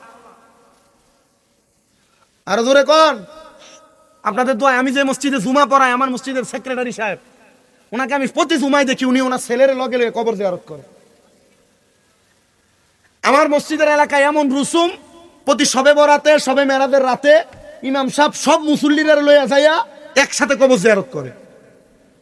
মারহাবা কন্যা বেড়া। আর আপনারা চিন্তা করেন, হুজুরের লগে গেলে যদি হুজুর 100টি হাদিয়া দেওয়ার লাগে, করেন না আপনারা? মারহাবা কন, মারহাবা। আল্লাহ কবুল করেন, মঞ্জুর করেন, পড়েন আমিন। এবার মাইয়াটা ডাক দিয়া কই, হুজুর আমার আব্বা জান, আমি কোন কাজটা করলে আব্বা কবরে ভালো থাকবো আপনি বলেন না। হুজুর বলে, মা 2 টাকা সবক তুমি আমার কাছ থেকে নাও। 1 নাম্বার সবক তুমি পর্দা করো, 2 নাম্বার সবক তুমি নামাজ পড়ো। মাইয়াটা বলেন, আমি হুজুরের কথা মোতাবেক 1 সপ্তাহ পর্যন্ত পর্দার মধ্যে ছিলাম, 5 ওয়াক্ত নামাজ আদায় করেছি, পর্দার 5 ওয়াক্ত নামাজ পড়ে আমি 1 সপ্তাহ পরে ওই হুজুরের কাছে চলে গেছি। এ আবু ইউসুফ তাফতাদানি, আপনার কাছে আমার একটা আবদার, আপনি বলেন না আমার আব্বাজান কবরে কেমন আছে? হুজুর কয়, দেখ শুনি মাইয়া কি ফেসে ফালায়, তোমার আব্বাজানরে তো আমি ঘুমের ঘরে স্বপ্ন দেখছি, এখন কবরে কেমন আছে আমি জানি না। এবার আপনারা বলেন, যারা হক্কানি আল্লাহর ওলি, এরা চাইলে মা বাবারে কবরে কেমন আছে দেখাইতে পারে কি পারে না? আরে মুর্শিদ আমার আল্লাহর বন্ধু, কোন সন্দেহ না রে, আমি মুর্শিদ নামে বড় শান্তি পাই। যে যার মুর্শিদের কথা বলবেন, আমি আমার মুর্শিদের কথা বলি। হারে বাগদাদি আমার আল্লাহর বন্ধু, কোন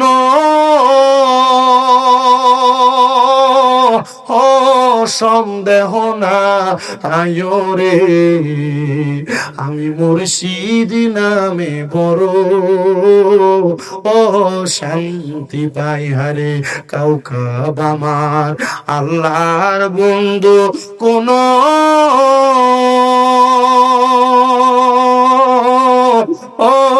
সন্দেহ না রে, আমি মুর্শিদ নামে বড় শান্তি পাই। আমার বলতে আমি নাই রে মুর্শিদ, তুমি মোর জীবন। ওরে জীবন যৌবন সইপা দিতাম মুর্শিদ, জীবন যৌবন সইপা দিতাম পাইলে হে তোমার চরণ রে, আমি মুর্শিদ নামে বড় শান্তি পাই। হায় রে শাহপুরি আমার আল্লাহর বন্ধু, কোন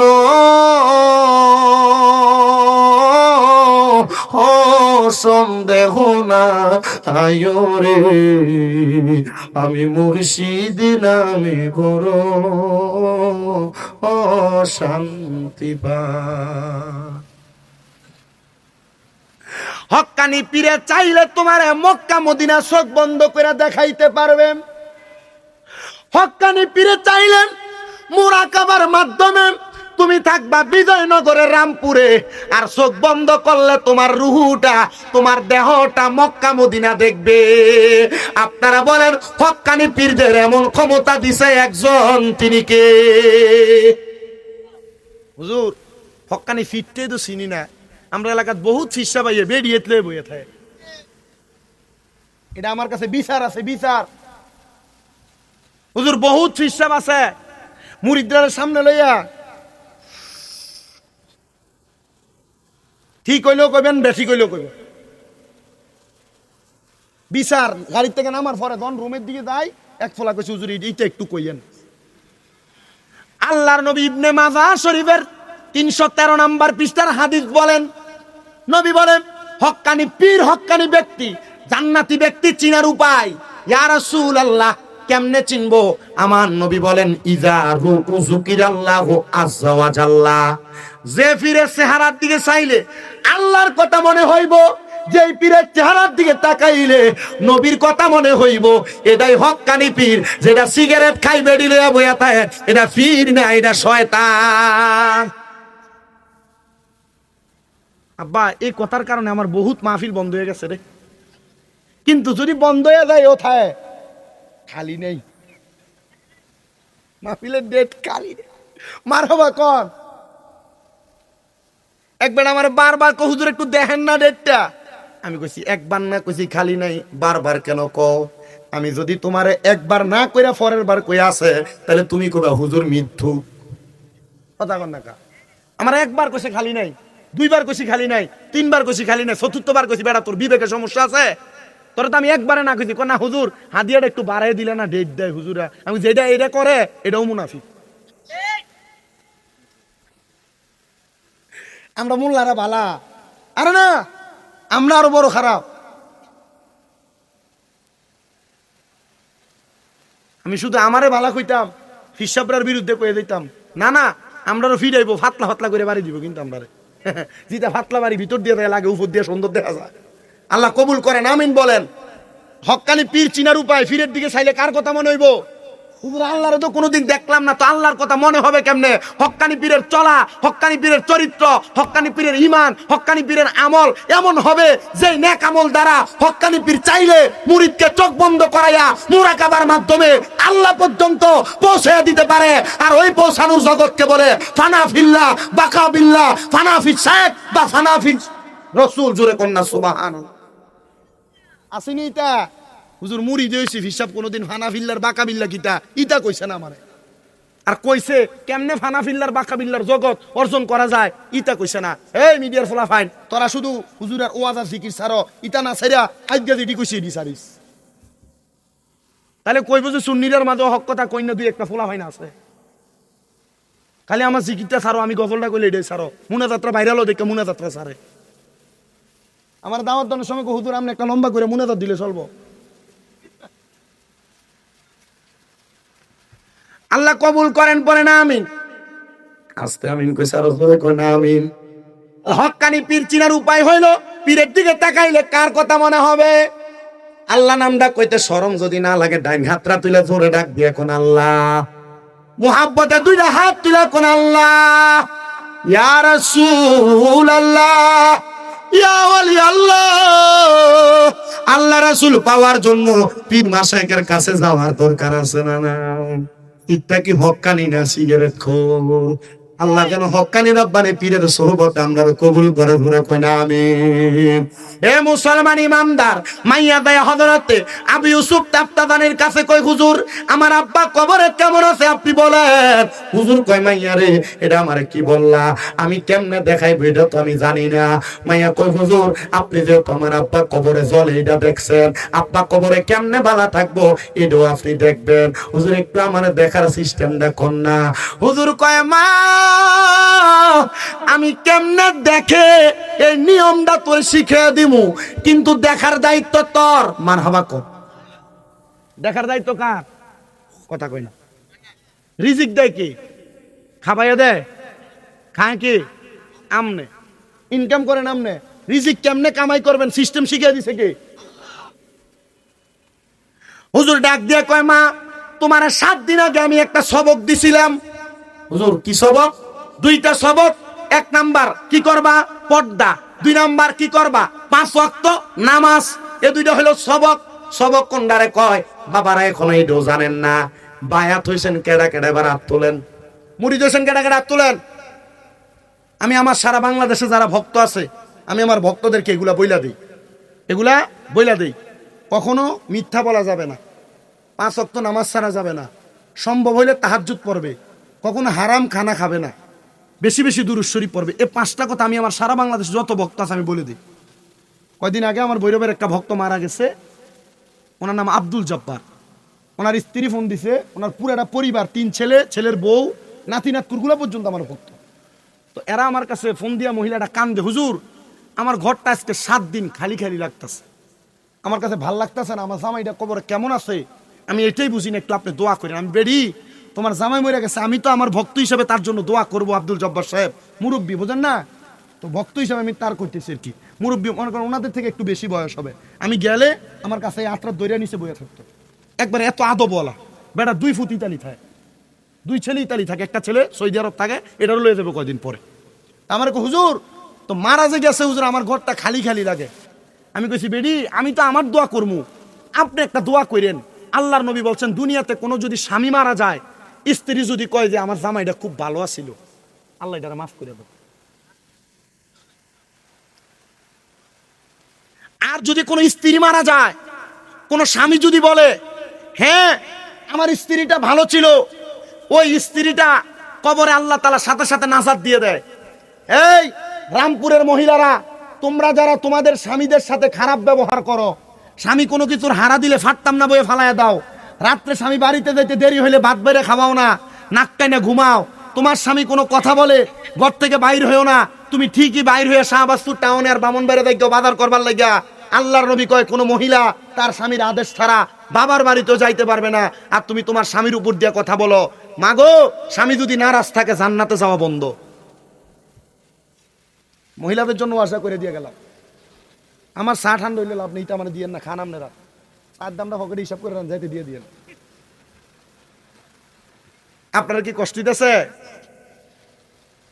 আমি কিছু কইতাম, কারণ এবার সাবেস্ত আছে, মাথা টুফি আছে, দাড়ি আছে, মুখে সুন্দর সান্দর আছে, এর লাগে কিছু কইছি না। কারণ আপনি বেছেন এমনি যেমনি ব্যস্ত আছে, মানে বেচার নিয়ম বালা। বহু জায়গার ভিতরে বাদামে দিগা, এ সাহে দিগা, এ ঠিক মিডিয়াওয়ালাই দিগা, এমনি ডাহাডাই করে। এবার মাথা টুপি আছে, মানে নামাজ টামাজ পড়ে, পড়েননি, মুখে দাড়িও আছে। আল্লাহ কবুল করুক, ব্যবসা বরকত দোক, আমিন কর, আরো জোরে কই না আমিন। আচ্ছা, তো কথা কোনটাতে ছিলাম? স্বামী যে মারা গেছে, আমি বলছি স্বামীর জন্য দোয়ার ভান্ডার কে? স্ত্রী। আর স্ত্রীর জন্য দোয়ার ভান্ডার কে? স্বামী। আপনাদের যাদের বউ মরে গেছে মুরব্বীরা, আপনারা আপনাদের স্ত্রীর প্রতি কোনো রাগ রাখেন না, আপনার দোয়ার কারণে আল্লাহ তাআলা আপনার স্ত্রীকে মাফ করে দিবে। আর মা বোন যারা আপনাদের স্বামী মারা গেছে, আপনারা আপনাদের স্বামীর প্রতি কোনো রাগ রাখেন না, আল্লাহর ওয়াস্তে আপনারা মাফ করে দিয়েন। মানুষ তো ফকিরের কাছেও মাফ চায়, আপনি আল্লাহর কাছে আপনার জামাইট লেগে মাফ চাইয়েন, দেখবেন আল্লাহ মাফ করে দিবে। আল্লাহ মাফ করেন, করেন আমিন। ওই মেয়েটা মানে হুজুর, তাহলে আমি কি করব বলে, মা তোমার সরি না, কথা এটা না। বায়াত যারা কারা গ্রহণ করছিলেন হাত তুলছিলেন, মারহাবা। বায়াত শব্দের অর্থ কি? কোন হুজুর যদি না থাকেন আম পাবলিক উত্তর দিতেন পারবেন নি। বায়াত শব্দের অর্থ কি? দেয়া আত্মসমর্পণ, মারহাবা। বায়াত শব্দের অর্থ আত্মসমর্পণ করা, ওয়াদাবদ্ধ হওয়া, প্রতিশ্রুতিবদ্ধ হওয়া। আপনার পীর যখন আপনারা বায়াত করাইছে, আপনারা বলছে 5 ওয়াক্ত নামাজ পড়ার কথা, আপনারা বলছে রোজার কথা, আপনারা বলছে শিরিক মুক্ত থাকার কথা, আপনারা বলছে বেদাত মুক্ত থাকার কথা, আপনার পীর আপনারা বলছে হারাম না খাওয়ার কথা। আপনি যদি হারাম খান, নামাজ না পড়েন, পরের হক খান, নামাজ না পড়েন, আপনি যদি মানুষের প্রতি অত্যাচার অনাচার করেন, আপনি মুরিদ থাকেন না, মুরিদের থেকে অটোমেটিক কাটা। আচ্ছা, পীরের কথা যেটা না মানে এটা কি মুরিদ থাকে নাকি? এটা অটোমেটিক কাটা, এটা অটোমেটিক কাটা। অটোমেটিক কাটে, এটা আর মুরিদ থাকে না।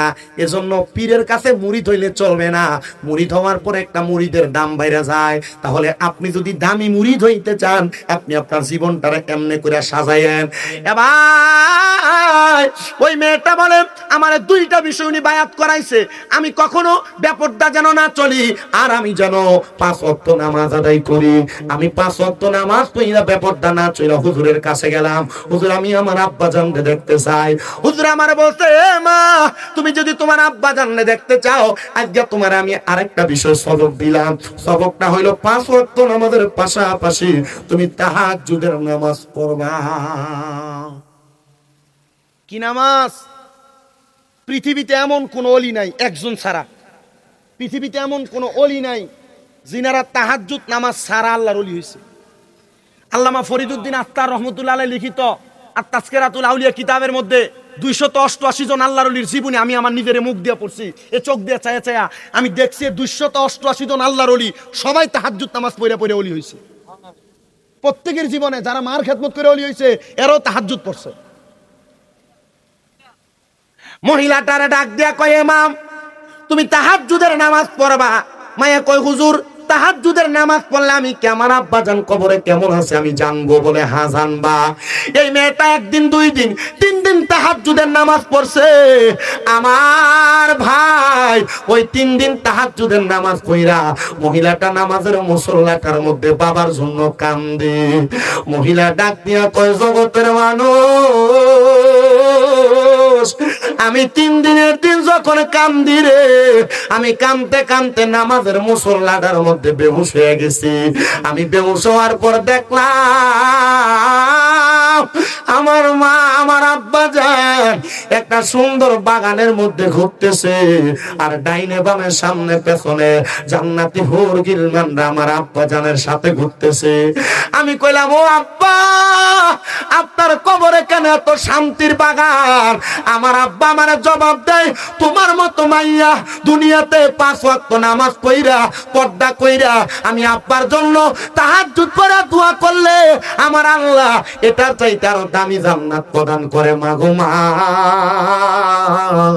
আমার আল্লাহ তুমি বেপর্দা ছাইরা দিয়া পর্দায় আসার কারণে, বেনামাজি থেকে নামাজি হওয়ার কারণে, রাত্র ঘুমের থেকে তাহাজ্জুদ করার কারণে আমার আল্লাহ তাআলা আমি আব্বারে জান্নাত দিয়া দিছি। এ বাবা, এ রামপুরের যুব সমাজ, আপনাদের যাদের বাবা নাই, আপনাদের যাদের মা নাই, আজকে আখিরি মুনাজাতে আপনার মা বাবার জন্য খাস করে দোয়া করবেন আর বলবেন রব্বির হামহুমা কামা রাব্বায়ানি সগীরা। আল্লাহর নবী কয় কোন সন্তান তার মা বাবার জন্য এই দোয়াটা পড়া চোখের মনি কোঠায় একটা মাছের মাথা পরিমাণ পানি চাইরা কানলে আমার আল্লাহ তার মা বাবার জীবনের গুনাহ মাফ করে দেয়। আর অনেক সন্তান আছে তাদের মা বাবার জন্য মাপ চাইবো দূরের কথা, তারা তাদের মা বাপরে ভাত দেয় না, মা বাপরে খানা খাওয়ানি নিয়ে এলাকায় বিচার বসা লাগে। বিয়া করার পরে মা বাপরে খানা দিতে চায় না, বউয়ের কথা শুই না, মা বাবার সঙ্গে খারাপ আচরণ করে।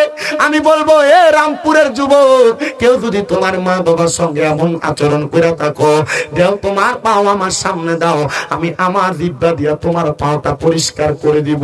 তবু আদা করবা, মা বাবার মনে কষ্ট দিবা না, মা বাপরে খানা দেওয়া ছাড়া থাকবা না। কারণ কি জানো, মা বাবারে বার্তা দিয়া, মা বাবারে কষ্ট দিয়া আমি শামীম বেদনা ব্রাহ্মণবাড়িয়া জেলার বড় হুজুর বড় আলেম দিয়া যদি ওয়াজ মাহফিল করাও, এই মাহফিলটা করানোর কারণে তোমার কোনো লাভ হবে না, কারণ তুমি তোমার মা বাবার মনে কষ্ট দিয়া রাখছো। এ সন্তানের দল, এ সন্তানের দল, আম্মা আব্বার কাছে যদি কোনোদিন খারাপ ব্যবহার করো, দমক দিয়া থাকো, আম্মা আব্বার পায়ে ধরে ধরে মাপ চাইবা। অনেকে বলে হুজুর আম্মা আব্বার পায়ে ধরলে শিরক হবে, বেদাত হবে। না না না, আম্মা আব্বার পায়ে ধরলে শিরক বেদাত হবে না। আমি শামীম রাদা কুমিল্লা আলিয়া মাদ্রাসায় কামেল 2য় বর্ষে ফাইনাল পরীক্ষা দিব, কুমিল্লা ইউনিভার্সিটি থেকে বাংলায় অনার্স ফাইনাল কমপ্লিট। ও বাবা, আমি আমার এলেমের জোর দিয়া ওয়াজ করি না। আমি যেই দিন মাদ্রাসায় ক্লাস 6-7 পড়ি, আমি শুনছি মা বাবার পায়ে চুমা দিলে আল্লাহ তাআলার জান্নাতে চুমা দেওয়ার স্বাদ পাওয়া যায়, আল্লাহ সন্তানটারে দামি বানায় দেয়। ওই দিন আমি আমার মা ঘুমন্ত, বাবা ঘুমন্ত, আমি তারার পায়ে পায়ে সালাম দিছি আর সুমা খাইছি। আল্লাহ তাআলা এরপর থেকে আমার দুনিয়াতে সম্মানিত বানাইছে। আমি এখনো মাঝে মাঝে আমার আম্মা আব্বারে পায়ে সালাম করি, সুমা দেই। আমি দিলে আমার দাম কমে না, সম্মান কমে না। আজকে 7 মাসের মতো আমার মা অসুস্থ। আমি আমার আম্মা জান অসুস্থ হওয়ার পর থেকে আমি আমার আম্মা জানের পাশে নিচে বেড কইরা ঘুমাইছি। আমার মা যেই খাটে ঘুমাইছে আমি আমার মার খাটের কাছ থেকে কোথাও যাই নাই। আমি যেই দিন আমার আম্মারে হসপিটালের বেডে প্রথম আলগি দিছি, আমি দেখছি আমার মার চোখটি বয়া বয়া পানি পড়তাছে। আমি কই মা আপনি কান্দেন কি লাগা? আমার মা কই তুই আমার লাগা কত কষ্ট করতাছ। আমি কইছি মা 10 মাস 10 দিন যে গর্ভে ধরে রাখছেন আপনারও তো কষ্ট হইছে, জানেননি? আমার মা জননী যে আমার সামনে হাতের মধ্যে স্ট্রেচার নিয়ে নিয়ে হাঁটে, আমার বড় কষ্ট লাগে। আমি তোমরার কাছে পায়ে হাত দিয়ে বলি না সন্তান, আম্মা আব্বা যদি বাইসা থাকে আম্মা আব্বার কাছে মাপ চাইবা। আজকের মাহফিল কবুল হবে কিনা এটার গ্যারান্টি আমি দিতে পারবো না, তবে একটা গ্যারান্টি দিতে পারবো, আগামী কালকে যদি দেখো রামপুরের দোকানে বইসা কোন মুরব্বী বলে হ্যাঁ আমার সন্তান শামীম রাজার বসুই না, আমার পায়ে ধরে মাপ চাইছে, কিন্তু কোনোদিন আমার ফুতে কোনো অন্যায় করে নাই। অন্যায় করো আর না করো, আম্মা আব্বার পায়ে ধরে মাপ চাইলে তোমার দাম কমবে না, তোমার সম্মান কমবে না, তোমার ইজ্জত কমবে না। আপনারা বলেন ইজ্জত বাড়াইয়া দিবে একজন, তিনি কি? এ সন্তান, অনেকে চিন্তা করে হুজুর যাদের বাড়িতে আব্বা আছে তারা বাড়িতে যে আব্বার পায়ে ধরে মাপ চাইবো, আমার তো আব্বা নাই, আমি কার পায়ে ধরে মাপ চাইবো? অনেকে চিন্তা করে হুজুর যাদের বাড়িতে মা আছে তারা বাড়িতে যাই আমার পায়ে ধরে মাপ চাইবো।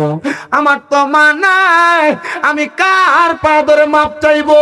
এ সন্তান, আখিরি মুনাজাতে মাওলানা কারি রুহুল আমিন সিদ্দিকীর মুখ দিয়া যখন মা বাবার জন্য দোয়া করা হবে তোমরা শুধু কানবার দোয়া করবা, দেখবা আমার আল্লাহ তাআলা তোমার মা বাপকে মাফ করে দিবে। ও সন্তান, হয়তো চিন্তা করো হুজুর আমার মা বাবা আমারে বড় কষ্ট করে মানুষ করছে, আমার মা ভালো কোনো খানা খাইতে পারে নাই, আব্বা কোনো ভালো খানা খাইতে পারে নাই। এখন তুমি লাখ লাখ টাকা কামাই করো, হাজার হাজার টাকা কামাই করো, তোমার মা বাবার মুখে একটু ভালো খানা তুলে দিতে পারো না। সন্তান, তোমার আব্বা আম্মা যে কবরে, ওই যে হযরতে আম্মা জান আয়েশা সিদ্দিকার হাদিসটা বলছিলাম, ওই মহিলা কয় নবী আমার মা যদি সামর্থ্য থাকতো মুখ দিয়ে কথা বলতে পারতো, আমার মা দান করতো। হুজুর গো, আমার মা তো ইন্তেকাল করেছে, আমার মা দান করতে পারে নাই, আমি আমার মা বাবার সম্পদ থেকে দান করলে আল্লাহকে আমার মারে মাফ করব। আমার নবী কয় হ্যাঁ মাফ করব। ওই মহিলা কয় ইয়া রাসূলুল্লাহ আপনারা সাক্ষী রাইখা আমি একটা কূপ খনন করে দিলাম গো, কূপ খনন করে দিলাম, এই কূপের মধ্য থেকে যত মানুষ পানি পান করবে আমার নবী কয় আমার আল্লাহ তাআলা তোমার মায়ের আমলনামায় সওয়াব গুলা দিয়া দিবে। ওই মহিলা পরের দিন আয়েশা নবীরে ডাক দিয়া কয় ইয়া রাসূলুল্লাহ আমি স্বপ্ন দেখেছি আমার মা জান্নাতে কাউসারের পানি পান করতেছে। নবী কয় মহিলা কেমনে গো কাউসারের পানি পান করে? বলে জান্নাতের পানি পান করে একমাত্র আমি আমার মায়ের নামে এই কূপটা খনন করে দেওয়ার কারণে। সন্তানের দল, মা বাবা কবরের বাসিন্দা, আম্মা আব্বা বাইচা থাকলে যদি তুমি প্রতি মাসে 1000 টাকার ফল কিনা খাওয়াইতা, 12 মাসে 12,000 টাকার ফল লাগতো। মা বাপরে যদি তুমি ভাত খাওয়াইতা, প্রতি মাসে মা বাবার পেছনে যদি 2000 করে টাকা লাগতো, তোমার 12 মাসে 24,000 টাকা লাগতো। বাপ মা তোমাকে যে জায়গা জমি সম্পদ দিয়া গেছে, এই সম্পদ যদি না দিয়া যাইতো, ভাড়া থাকলে প্রতি মাসে তুমি ভাড়া থাকার কারণে তুমি তোমার মা বাবার জন্য, তুমি তোমার মা বাবার জন্য কিছু করতে পারতা না পারতা। এ সন্তানের দল, ওই ভাড়া মাসে 5,000 করে দিলে 12 মাসে 60,000 টাকা ভাড়া দেওয়া লাগতো। আমি তোমার কাছে 60,000 টাকা চাইবো না। রামপুর হুব্বে রাসূল সাল্লাল্লাহু আলাইহি সাল্লাম হোসাইনিয়া সুন্নি যুব সংগঠনের মাহফিলে আগামী বছর হবে 22তম মাহফিল। ওগুর আমার মাটা কবরে আমি খাওয়াইলেও তো টাকাটা লাগতো। আমি আমার মারে ভালোবাসা মুহাব্বত কইরা আমি মাহফিলে 10,000 টাকা দান করব। একজন সন্তান শুধু হাতটা বাড়াইবা, হুজুর আমি আমার মার জন্য যদি ভাত খাওয়াইতাম, মা বাপরে প্রতি মাসে 2000 করে লাগলে 24,000 টাকা লাগতো। হুজুর আগামী বছর মাহফিলে আমি আমার মা বাবার জন্য 20,000 টাকা দান করব। আছেন নাকি একটা সন্তান 20,000 টাকা দিবেন, আর একটা সন্তান 10,000 টাকা দিবেন আম্মা আব্বার জন্য? কেউ যদি থাকে নগদ দিলে আলহামদুলিল্লাহ, না হয় বাকি আগামী বছর দিবেন। একটা সন্তান চাই, হয় 20,000 টাকা দিবেন, নয় 10,000 টাকা দিবেন। একজন আছেন নাকি হাতরা বাড়াইয়া বলবেন? একজন চাই যে হুজুর আমি আমার মা বাপরে মোহাব্বত কইরা আগামী বছর মাহফিল আমি 20,000 টাকা দিব। কেউ অথবা কেউ বলবেন হুজুর আমি 10,000 টাকা আমার মা বাবার জন্য দিব। বাবা আমি আপনাকে বারবার বলছি, আপনার মা বাপ বাইসা থাকলে যদি আপনি প্রতি মাসে 1,000 টাকার ফল কিনা খাওয়াইতেন, 12 মাসে 12,000 টাকা লাগতো। 12,000 চাই নাই, 10,000 টাকা দিবেন আগামী বছরে মাহফিলে। একজন সন্তান, একজন আছেন বলো, নাম কি? কাজী কাজী মানিক। বাপের নাম কি তো? কাজী মানিকের বাপের নাম কি? নারায়ে তাকবীর, নারায়ে রিসালাত। আল্লাহ কবুল করো, মঞ্জুর করো। ধন্য মায়ের ধন্য সন্তান, ধন্য বাবার ধন্য সন্তান কাজী মতিউর রহমানের সন্তান কাজী মানিক মিয়া দান করে দিলেন আগামী বছরের জন্য 10,000 টাকা। জোরে কন্যা মারহাবা। আল্লাহ কবুল মঞ্জুর করে নাও। কাজী মানিকের মনের আশা পূরণ করো, বংশের কবর আযাব মাফ করো, হায়াতের রিজিকের মধ্যে বরকত দান করো। আল্লাহ কাজী মানিক যে আশা করে 10,000 টাকা করে জমা, আল্লাহ তুমি কইরো তার বংশের কবর আযাব ক্ষমা। এরপরে 2 নাম্বার 10,000 টাকা দান করবে কাজী মানিকের মতো ধন্য মায়ের ধন্য সন্তান, ধন্য বাবার ধন্য সন্তান। আগামী বছর 10,000 টাকা দান করতে পারবেন। আসেননি একজন? আল্লাহর নবী কয় সাখিয়ু হাবিবুল্লাহ, দানকারী হলো আল্লাহর বন্ধু। আল্লাহর বন্ধু হওয়ার জন্য আম্মা আব্বার জন্য দোয়া চাই, 10,000 টাকা দিব। 2 নাম্বার আসেনি আগামী বছর 10,000 দেওয়ার মতো। দ্বিতীয়, আপনাদের কি এমনি কালেকশন করে না আর অন্যভাবে করে? 10,000 দেনি না আর কম দেয়? কম দেয়। আচ্ছা কমে কইতাম আমি, আরেকটা মানুষ যদি 10,000 ভাই এরপরে কমাইলাম, বলো হুজুর আমরা 2 ভাই, আমরা 2 ভাই মিলে 10,000 টাকা দিন। এমন যদি একজন থাকেন, একজন আমরা 2টা ভাই মিললা আমার আম্মা আব্বার জন্য দোয়া চাই, আমরা 10,000 টাকা মাহফিলে দান করি। কাজী মানিকের মতো টাকা কামাই করিন না। আর কাজী মানিক যে টিহা কামাই করে এর থেকে বেশি টিহা কামাই করিন রামপুরে আছে না, বহুত আছে। 10,000 টাকা দিবেন আগামী বছর কাজী মানিকের মতো। বলো হুজুর আমার মা নাই, আমার বাপ নাই, আমি আমার মা বাপরে মোহাব্বত করে ভালোবাসি, আমি 10,000 টাকা দিব আগামী বছর মাহফিলে। কে দিবেন? এক